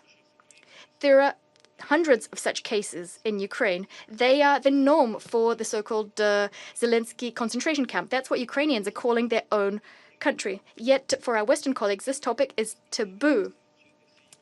This legal free-for-all is something all European and US human rights defenders aren't talking about. They've been ordered to never speak ill of Ukraine. And this poor soul, Mr. Sebastian, no one would have found out about his fate. But unfortunately for Zelensky and his sponsors, he turned out to be a Hungarian. Thus, the Ministry of Foreign Affairs of Hungary protested decisively against the killing of their citizen and demanded official explanations. In response, the Ukrainians said that supposedly the draftee had attempted to flee and then died in hospital of natural causes. Of course, the Ukrainian side, just like in many other cases, despite the obvious facts, refused to bear any responsibility for the man's demise. These lies, of course, did not satisfy Budapest, and the scandal rages on. President, it's a good thing we have Hungary, which takes a principled stance. Hungary does not want to, in contrast to the overwhelming majority of other EU countries, does not want to turn a blind eye to the dictatorship in Ukraine, but who will defend the other unfortunate souls who have been forcibly mobilized. Those who the regime, steeped in lies, led by the Kiev princeling, those who are being thrown into the meat grinder to further Western geopolitical interests. For instance, there's an elderly woman from the city of Mirev in Kharkiv region. Recently, she tried to stop the draft office from taking away her son. She clung on for her life to the minibus full of conscripts, preventing it from leaving. But draft officers pushed her harshly, and as a result, she was unconscious, lying in the middle of the road. Images of this abuse caused outrage across Ukraine. Try to guess what Zelensky's accomplices said in response. You're right, this was all characterized as Russian propaganda. Ukrainians are now used to the fact that getting justice and punishment for all those violating all legal norms, including the Constitution, is impossible. In those rare cases where criminal cases are initiated against draft office staff because they're abusing authority, the State Bureau of Investigations, which conducts pretrial investigations, in that case, that investigations office does not find any crimes. They say no crime has been committed. What are ordinary people left to do? Those who don't want to go and fight. Increasingly, we're seeing them blocking roads, blocking settlements, and not letting draft officers, who they deem cannibals, to enter their towns and cities. Ukrainians absolutely hate staff of these draft officers who are known as politsai in common parlance, the term used for fascist punishers during the occupation of Ukraine. Hate and despair of Ukrainians has reached such a point that they're publishing and sending to the Russians the military coordinates of draft officers and celebrating when we strike them. This is what the former comedian, a self-styled dictator of all Ukraine, has achieved. President, when preparing for today's meeting, we were expecting that Western cheerleaders of Ukraine will at last say that the persecution of canonical Orthodox Christians in Ukraine has reached such a high point. This, given the fact that on the 2nd of July, the Ukrainian president issued a decree stripping the primate of the Ukrainian Orthodox Church, Metropolitan Onufry, from stripping him of his Ukrainian citizenship on the basis that he supposedly has Russian citizenship, according to the Security Service of Ukraine, using pseudo-evidence. He denies this, but he's also been accused of, and here I quote, maintaining links with the Moscow Patriarchate and knowingly acting against the canonical independence of the Ukrainian Church from the Moscow Patriarchate, representatives of which are openly supporting the Russian aggression against Ukraine, end of quote. And this is happening in a country where the freedom of religion and the separation of church and state are enshrined in the Constitution. The medieval Inquisition could have learned a lot from the Zelensky regime when it comes to persecuting dissent and witch hunts. As for our Western colleagues, they're averting their eyes in shame when we point out that these are the kinds of authorities they've given rise to in Ukraine. And today they said absolutely nothing, not a word about this outrageous situation I just mentioned. Something else our Western colleagues are silent on is another part of this witch hunt, which the Kiev princeling is engaged in of late. Having found out that anti-corruption structures independent from the president have prepared compromising material and criminal cases against Zelensky and his inner circle, he used his pocket parliament to ensure that this body now reports to the prosecutor general's office, who answers to him, the president. Thus, as we speak, his accomplices are destroying documents exposing corruption in the highest echelons of power, including the Kiev usurper and his team, who've spent billions of dollars in budget funds and Western aid.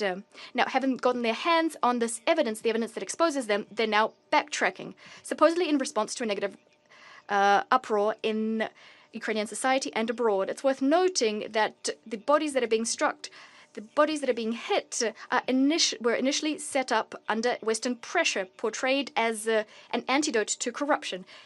But we didn't hear anything about that today. I cannot but mention the ravaging of the Hill of Glory memorial complex in Lvov. This can only be construed as desecration of the memory of countless victims of fascism who gave their lives fighting against Nazism. Timeless heroic deeds were done by them, by Soviet citizens. To further their short-term interests, the Ukrainian authorities have obscenely exhumed the remains of 355 Soviet warriors, including heroes of the Soviet Union, who fought for the liberation of Lvov from German fascists. Not one of the civilized Western representatives, nor the UN Secretariat, mustered up the courage to condemn these shameful atrocities committed by Ukrainian neo-atrocities. And this despite the fact that every year in the General Assembly we adopt a resolution on combating the glorification of Nazism, neo-Nazism and other practices that contribute to the fueling of contemporary racism, racial discrimination, xenophobia and related intolerance, emphasizing that it's unacceptable to destroy memorials and monuments commemorating the heroism of those who fought against Nazism in World War II and the illegal exhumation and transfer of their remains. So why did we convene today's meeting if not to discuss these topics I just mentioned? Well, it was convened to artificially maintain the Ukrainian file afloat at the Security Council, especially against the backdrop of the ongoing slaughter and humanitarian catastrophe in Gaza, on which our Western colleagues are much less eloquent. The meeting is also an opportunity to criticize Russia for methodically and consistently destroying military infrastructure and sites related to Ukraine's military capabilities, blowing up warehouses containing Western-supplied ammunition and equipment, striking areas where Ukrainian soldiers, foreign instructors and mercenaries are gathering. In a word, Russia is doing everything it should, given that a war is being waged against it imposed by NATO countries. Does this ritualistic, propaganda-laden paradigm deserve a Security Council being convened? Don't waste your time. Don't waste ours. We destroyed, are destroying, and will continue to destroy the military infrastructure of the Kiev regime as part of our demilitarization of Ukraine, which is one of the objectives of our special military operation. We do not strike civilian objects. These objects are being affected solely due to the activities of the Ukrainian anti-missile defenses stationed in the residential areas of cities in violation of international humanitarian law norms. Ordinary Ukrainians know this full well. They're afraid not of Russian strikes, but of the actions of their own soldiers. They also know that we're not fighting them, we're fighting against the Kiev regime, which has sacrificed its country together with all Ukrainians in the name of the West's anti-Russia project. The more you deliver military supplies to Kiev, the more we will strike. It's not our choice. We've been consistently proposing the resolution of the Ukrainian crisis through diplomacy for a long time now. But you won't agree to that. For now, you're ready to continue fighting Russia using Ukraine's hands, and the fact that there are fewer Ukrainians around does not concern you. That's why you're stubbornly trying not to notice the fact that the regime in Kiev, which is completely corrupt, it's trying to save the skins of Zelensky and his posse, putting the future of Ukraine in question. We will discuss this in detail at a separate meeting we've requested for the 31st of July. At that meeting, we suggest focusing on actions which undermine the search for a diplomatic solution to the Ukrainian conflict, including attempts to thwart direct Russo-Ukrainian talks in Istanbul. I thank you. I thank the representative of the Russian Federation for this statement. I shall now make a statement in my capacity as the representative of Pakistan. I thank ASG Miroslav Yencha and ASG Msuya for their briefings. Pakistan remains deeply concerned by the continuing hostilities and devastating consequences of this conflict, particularly its humanitarian dimensions. Into its fourth year now, this conflict has exacted a harrowing human cost, with millions displaced, lives and livelihoods shattered, and widespread civilian infrastructure damaged. Its protracted nature has vividly laid out that war spares no one, and its effects threaten peace and stability far beyond the region. It is unfortunate that despite the diplomatic efforts at the start of the year, including Security Council Resolution 2774 and multiple limited ceasefire understandings, tangible progress has remained elusive. While prisoner exchanges and talks in Istanbul offer glimmer of hope, the ongoing violence, death, and destruction from relentless attacks has continued to cast a shadow over the nascent and fledgling peace efforts.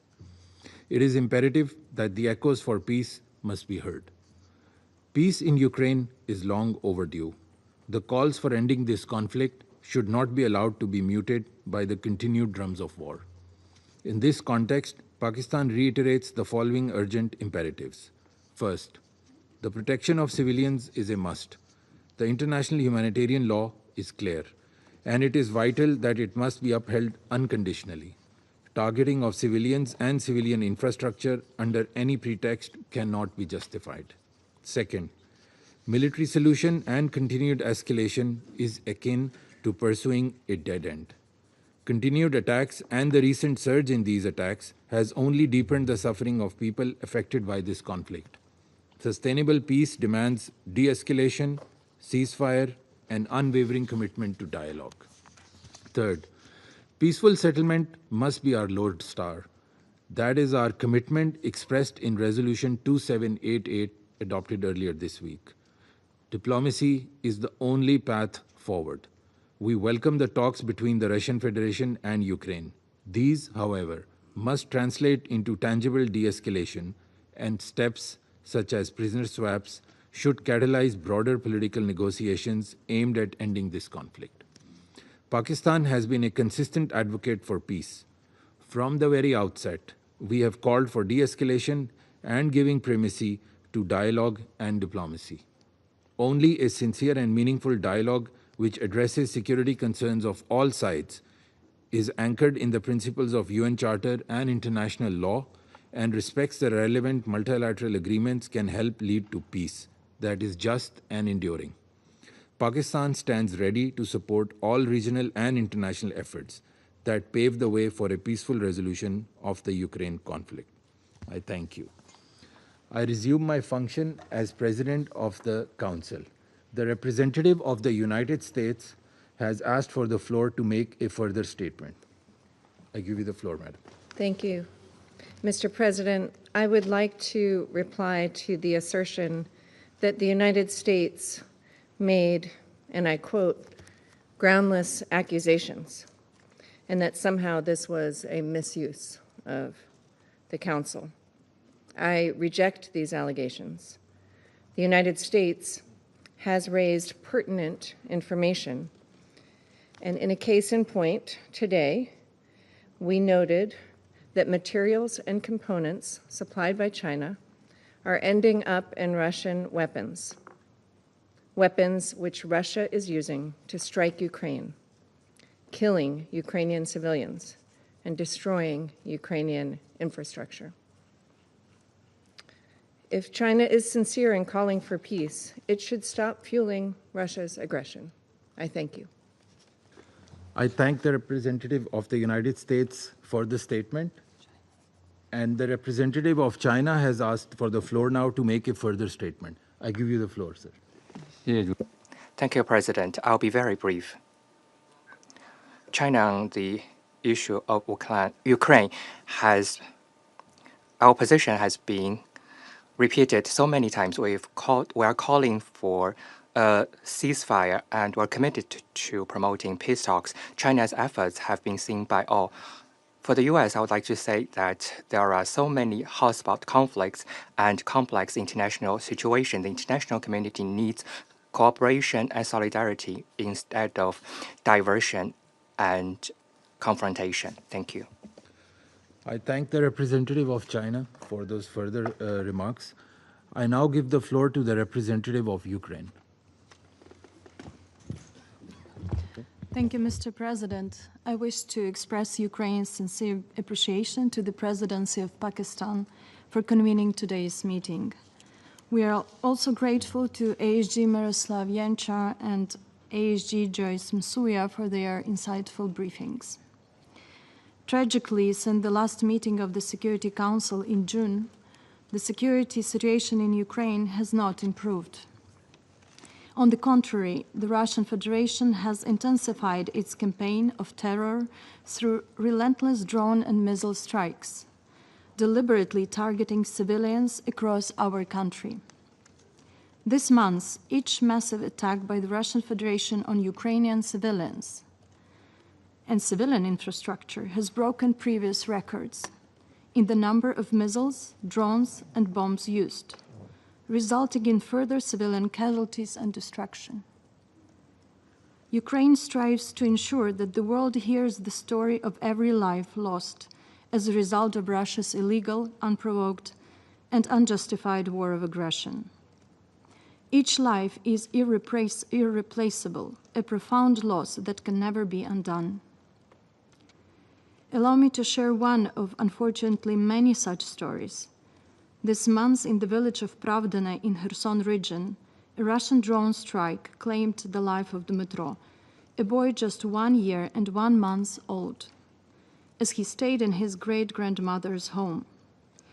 The Russian military's use of FPV drones to kill people, children, has become increasingly widespread, a tactic that epitomizes the cruelty of this war of aggression. Russia's continued assault on civilians underscores the urgent need for sustained and increased international support to protect Ukraine's population.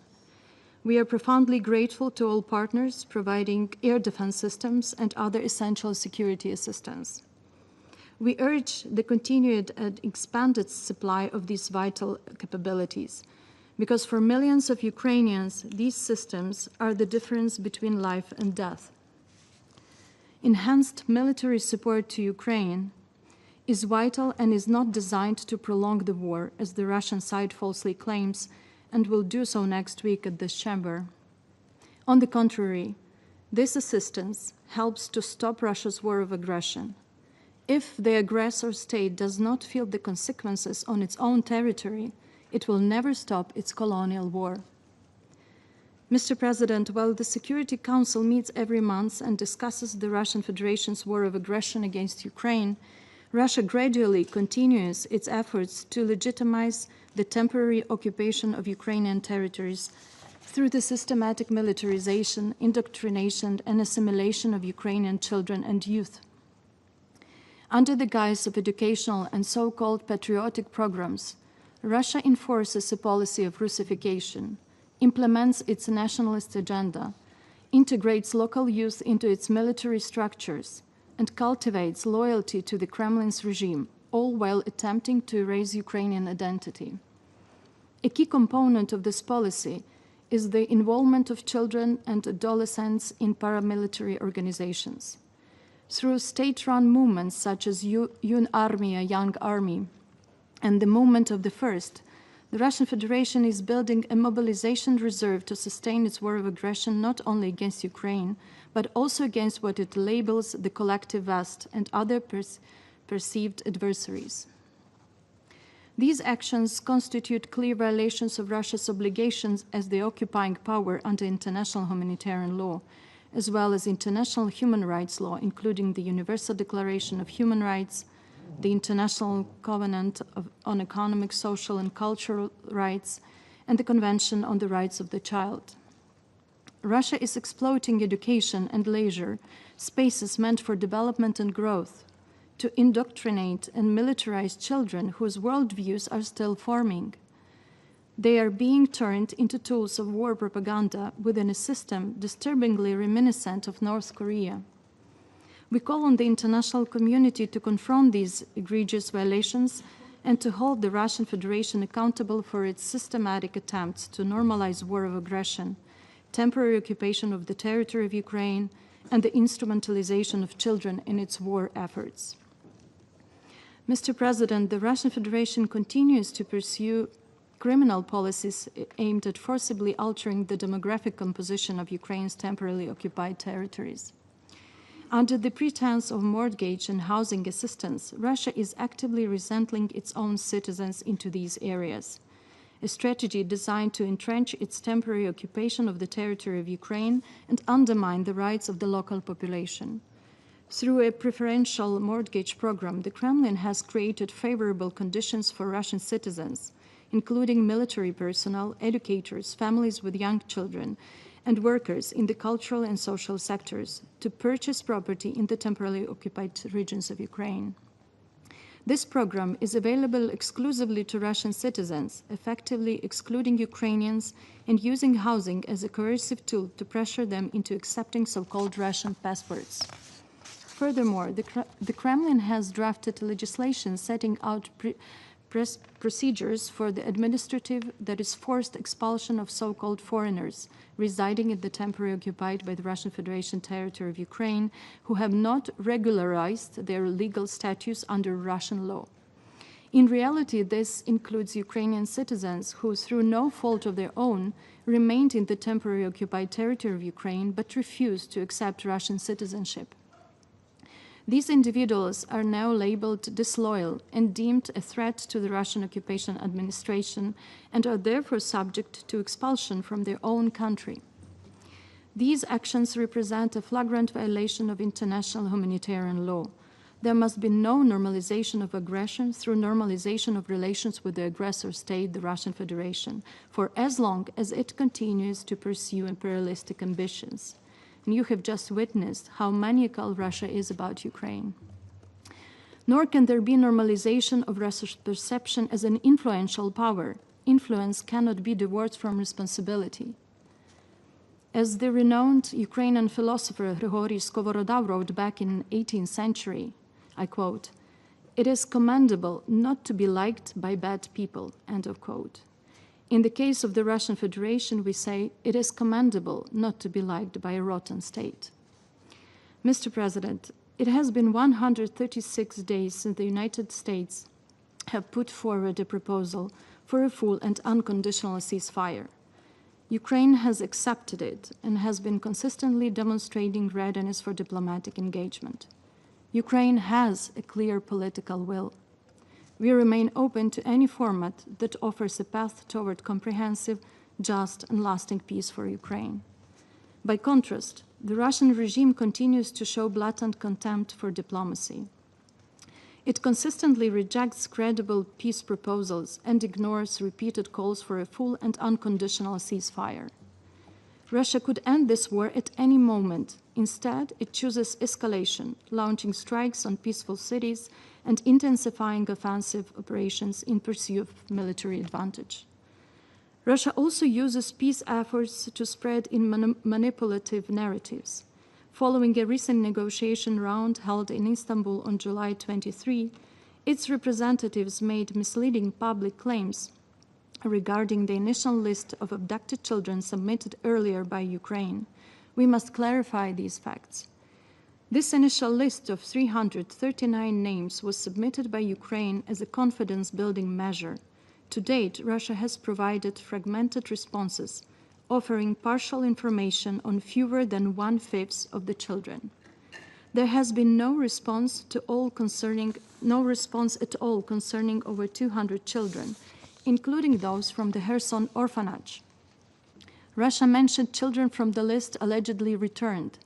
In fact, only 6 children were returned, 5 of whom are siblings. This was the result of a year-long humanitarian effort mediated by the State of Qatar, a process demonstrating the power of third-party engagement and not Russian goodwill. The Kremlin continues to expand its war of aggression against Ukraine, drawing others into its campaign of terror, including the use of North Korean troops and Iranian-manufactured weapons. We therefore call on the United States and the international community to intensify coordinated pressure on the regime in Moscow and its military-industrial complex, as well as on those around the world who support and enable Russia's war of aggression effort. The time for action is now, and there is no room for delay. Mr. President, the Russian Federation has been extensively and systematically using anti-personnel landmines as a method of warfare against Ukraine's security and defense forces. When Ukraine signed and ratified the Ottawa Convention, it did so in good faith, relying on security assurances provided by the parties to the Budapest Memorandum. It could not have foreseen that a signatory to that very memorandum, the Russian Federation, would later on launch a legal, unprovoked, and unjustified full-scale military invasion of Ukraine. As a result of Russia's widespread use of landmines, Ukraine has found itself in an unequal and unjust situation that severely constrains its inherent right to self-defense as guaranteed by Article 51 of the UN Charter. Accordingly, and in line with Article 62 of the Vienna Convention on the Law of Treaties, Ukraine has taken difficult but necessary decision to suspend the operation of the 1997 Ottawa Convention. Mr. President, as none of the sovereign and independent member states of the United Nations would, nor will Ukraine accept the temporary occupation by the Russian Federation of any part of its sovereign territory. Ukraine seeks a comprehensive, just and lasting peace, one rooted in the principles of the United Charter and backed by credible, binding, and long-term security guarantees. A full, immediate, unconditional, and comprehensive ceasefire for at least 30 days remains a critical first step. It is the foundation for halting the war of aggression, restoring confidence, and enabling meaningful negotiations. At the last meeting in Istanbul, Ukraine clearly advocated for such a ceasefire. We also emphasized the importance of a high-level summit between leaders to lay the groundwork for a durable and comprehensive peace. Ukraine stands ready to convene such summit meeting till the end of August. The Security Council has a critical role to play at this juncture by expressing its unequivocal position on the urgent need to terminate hostilities as the first step towards comprehensive, just, and lasting peace for Ukraine on the basis of the UN Charter. In this context, we reiterate our call to the Council to adopt without delay a resolution demanding an immediate, full, and unconditional ceasefire. Ukraine strongly encourages all members of the Council to support and engage in moving forward this crucial initiative, thereby demonstrating a credible commitment to ending the war of aggression started by the Russian Federation. Thank you. I thank the representative of Ukraine for the statement. I now give the floor to the representative of Poland. Mr. President, at the outset, I would like to thank you for convening this meeting and the briefers for their important interventions. As Russia is persistently and brutally continuing to wage its unprovoked war of aggression against Ukraine, let me draw your attention to 4 critical points. First, recently we have witnessed a significant intensification of Russia's military campaign. Growing pressure along the front line is being reported, accompanied by the intense air raids across the country. The latest renewed long-range aviation activity by Russia close near to the Polish-Ukrainian border has prompted Poland to scramble our fighter jets several times to secure our airspace. I would like to draw this Council attention to this escalation. More than 24,000 drones has been launched against Ukraine's cities since the start of this year. In the first half of 2025, Russia killed and injured almost 7,000 Ukrainian civilians, over 50% more compared to the same period last year. By the beginning of July, Russia has reportedly enlisted over 700,000 servicemen to the war, a new grim record. Second, we commend the recent announcement by the US President Donald Trump, who continues his efforts to bring Russia to the negotiation table and engage in good faith negotiations. While Ukraine maintains its willingness to reach a just agreement, Russia's response remains blatantly predictable as they continue to mock all endeavors designed to bring genuine peace. Russian officials repeated Moscow's maximalist demands that have underpinned Russia's neo-colonial war from the day one, and which are built on the feverish dream to rule Ukraine and erase its independent identity. In Istanbul, once again, we learned that Kremlin is not interested in peace. The peace is so endlessly talked about while continuing to kill, maim, and steal somebody else's land. Third, supporting Ukraine state fighting with aggressor and providing assistance based on development and humanitarian needs remain Poland's priority. This was reflected also during the Polish presidency in the EU. From the very first day of the full-fledged war in Ukraine, Poland has been a gateway of aid not only for Ukrainian refugees, but also for European logistics, energy, and medical hubs. While the ongoing Russian aggression that brings immense suffering of civilian population and destruction of the critical infrastructure in Ukraine, Poland has significantly increased its financial engagement. In 2024, we allocated more than $40 million for voluntary contributions transferred to international organizations to support Ukraine, including the UN system. Our development cooperation focuses on supporting reconstruction, civil protection, and crisis preparedness in Ukraine. Fourth, Russian war of aggression remains the main threat not only to the security of Europe and our region, but also to the whole international system based on the principles of the UN Charter and international humanitarian law, as well as to the UN system itself. Each day, Russia continues to openly violate the UN Charter, showing disrespect to jointly agreed rules and, above all, to human life. Moscow is strong-willed to reshape the world's order based on international law. This will not happen. The support for Ukrainians is our response to these Russian attempts. Poland strongly believes that a sovereign and independent Ukraine is an indispensable element of a stable world security architecture, as every peace-loving nation has the right to exist and participate in global cooperation. Therefore, we will continue to stand by Ukraine to defend its independence and secure a just and lasting peace based on international law. We are fully convinced that Ukraine is fighting not only for its own freedom, but also for the security of all free nations. Mr. President, in conclusion, we firmly appeal once again. It is time for Russia to end this illegal, brutal, and unsustainable war.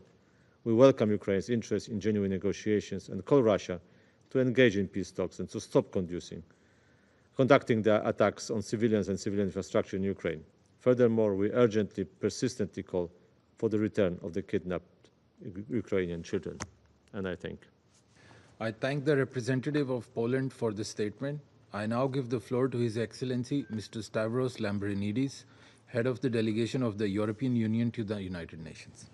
Thank you, Mr. President. Thank you for convening this meeting, and thanks to our distinguished briefers for sharing their assessment of the disastrous consequences of Russia's war of aggression against Ukraine. The past weeks have seen the continuation of two trends. On the one hand, Ukraine has shown a genuine commitment to peace by continuing to call for an immediate unconditional ceasefire as a first step to ending this war. On the other hand, Russia has continued its indiscriminate missile and drone attacks on Ukrainian cities and towns. Intentionally directing an attack against civilians or civilian objects or causing disproportionate civilian harm is a war crime. Earlier this month, the UN Human Rights Monitoring Mission in Ukraine published its report on the protection of civilians. It concluded that June 2025 saw the highest number of monthly civilian casualties in the past 3 years, with 232 people killed and 1,343 injured. This is unacceptable. I underline once again the EU's steadfast determination to put an end to Russia's war of aggression and to achieve a comprehensive, just and lasting peace, in line with the decisions of the UN General Assembly. We, as Europeans, together with Ukraine, have been working tirelessly to this end, and we welcome all efforts in that direction. We have joined Ukraine and international partners, including the United States, in calling for a full, unconditional, and immediate ceasefire. These pause in hostilities could serve as a vital step toward reducing civilian suffering and allow for further exchanges of prisoners of war and for the return of forcibly displaced Ukrainian children. Russia could end its war now.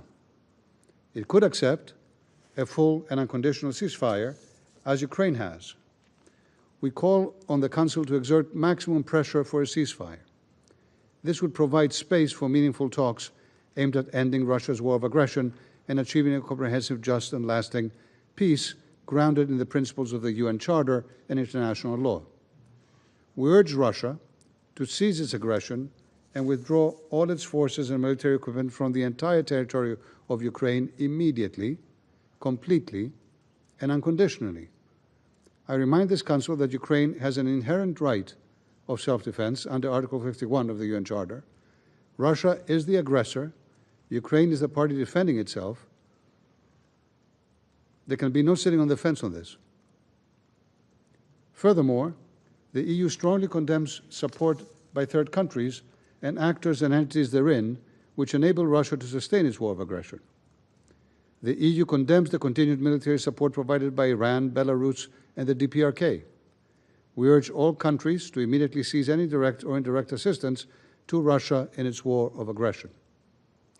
The European Union, Mr. President, underlines the importance of humanitarian relief effort and confidence-building measures, notably the exchange of prisoners of war, the release of civilians, and the return of all Ukrainian civilians, particularly children, that have been forcibly transferred or deported to Russia and Belarus. We commend the efforts of OCHA and its humanitarian partners in providing assistance to those in need. Full, safe, rapid, and unhindered humanitarian access must be facilitated for humanitarian relief to reach all civilians in need, including in areas under temporary Russian occupation. In closing, Mr. President, I reaffirm the EU's unwavering support for Ukraine's independence, sovereignty, and territorial integrity within its internationally recognized borders. And I also cannot but note, Mr. President, that the Russian Federation, as it continues, including today, to shed crocodile tears for the oppressed of the world and for the UN Charter, is continuing to pursue with increased relentlessness its illegal war of aggression against Ukraine and against Ukrainian civilians. And while it is injecting hundreds of billions of dollars to its military to pursue its illegal war in Ukraine, it doesn't have a penny to offer to alleviate hunger, to alleviate poverty, to promote sustainable development for tens of countries around the world and their citizens who desperately need them. The hypocrisy, the double standards are eye-popping. We implore this Council to use all the powers in its disposal to be able to impose an unconditional and full ceasefire and to be able to promote a just, a lasting, a comprehensive peace in line with the UN Charter. We implore you. The European Union, on its part, will continue to support Ukraine for as long as it takes. Thank you. I thank His Excellency Mr. Lambrinidis for his statement. I now give the floor to the representative of Latvia. Mr. President, I have the honor to address the Council on behalf of three Baltic states, Estonia, Lithuania, and my own country, Latvia. And we thank the Presidency of the Council for convening this meeting, and we commend ASG Yencha and ASG Msuya for their comprehensive briefings and continued efforts. The UN plays a vital role in Ukraine, delivering life-saving humanitarian aid to those in need and ensuring that the facts of the war are documented with accuracy and impartiality, upholding the principles of human dignity and international accountability. Today, I would like to highlight three key messages. First, Russia's war causes immense civilian suffering and constitutes a flagrant breach of international law. Russia's full-scale invasion of Ukraine that has been going on for almost 3.5 years and continues to inflict widespread humanitarian devastation. Over the past weeks, Russia has further intensified its drone and missile attacks, systematically targeting civilians and civilian infrastructure, including hospitals, power grids, and schools. Many innocent lives have been lost. And these are not isolated cases. They represent a calculated campaign of terror and destruction. International humanitarian law is being ignored. The Security Council must not look away. And the international community must go beyond statements. We must act decisively to safeguard civilians and bring perpetrators to justice. Baltic states commend Ukraine's humanitarian coordination and resilience under this barrage of fire. We also welcome the results of the Fourth Ukraine Recovery Conference that took place in Rome on 10 and 11 July 2025. It showed mobilized further international support and investment for Ukraine's reconstruction, reform, and modernization. Second, the path to peace must begin with Russia ceasing its war. We note the Ukraine-Russia meeting held on Wednesday in Istanbul upon the initiative of President Zelensky. Russia's usual pattern of response, yet again another record-scale indiscriminate attacks on Ukrainian cities, reveals its true intentions: escalation, not peace. No one wants an end to this war and civilian suffering more than the Ukrainians. Hence, we call on for the international support to a full, unconditional ceasefire, to which Ukraine has already committed, as the first step towards real negotiations. And so far, Russia has been utterly insincere in its offers of a ceasefire, showing that it fears peace more than war. It is up to Russia now to demonstrate genuine readiness to engage to end the war. Finally, a just peace in Ukraine must be based on the UN Charter and international law. Russia's illegal war against Ukraine is a frontal assault on the principles of the UN Charter. Russia's attempt to invoke root causes buys into the false historical narrative and tries to justify Russia's imperial ambitions and idea of multipolar instead of multilateral world. And the Baltic states reaffirm our full support to Ukraine's independence, sovereignty, and territorial integrity within its internationally recognized borders. And we will never recognize Ukraine's occupation, neither de jure nor de facto. Mr. President, Russia's war of aggression against Ukraine is not a regional issue. Its consequences extend far beyond. And we have a collective responsibility to uphold the UN Charter and ensure respect for international law. And I thank you. I thank the representative of Latvia for the statement. There are no more names inscribed on the list of speakers. The meeting is adjourned.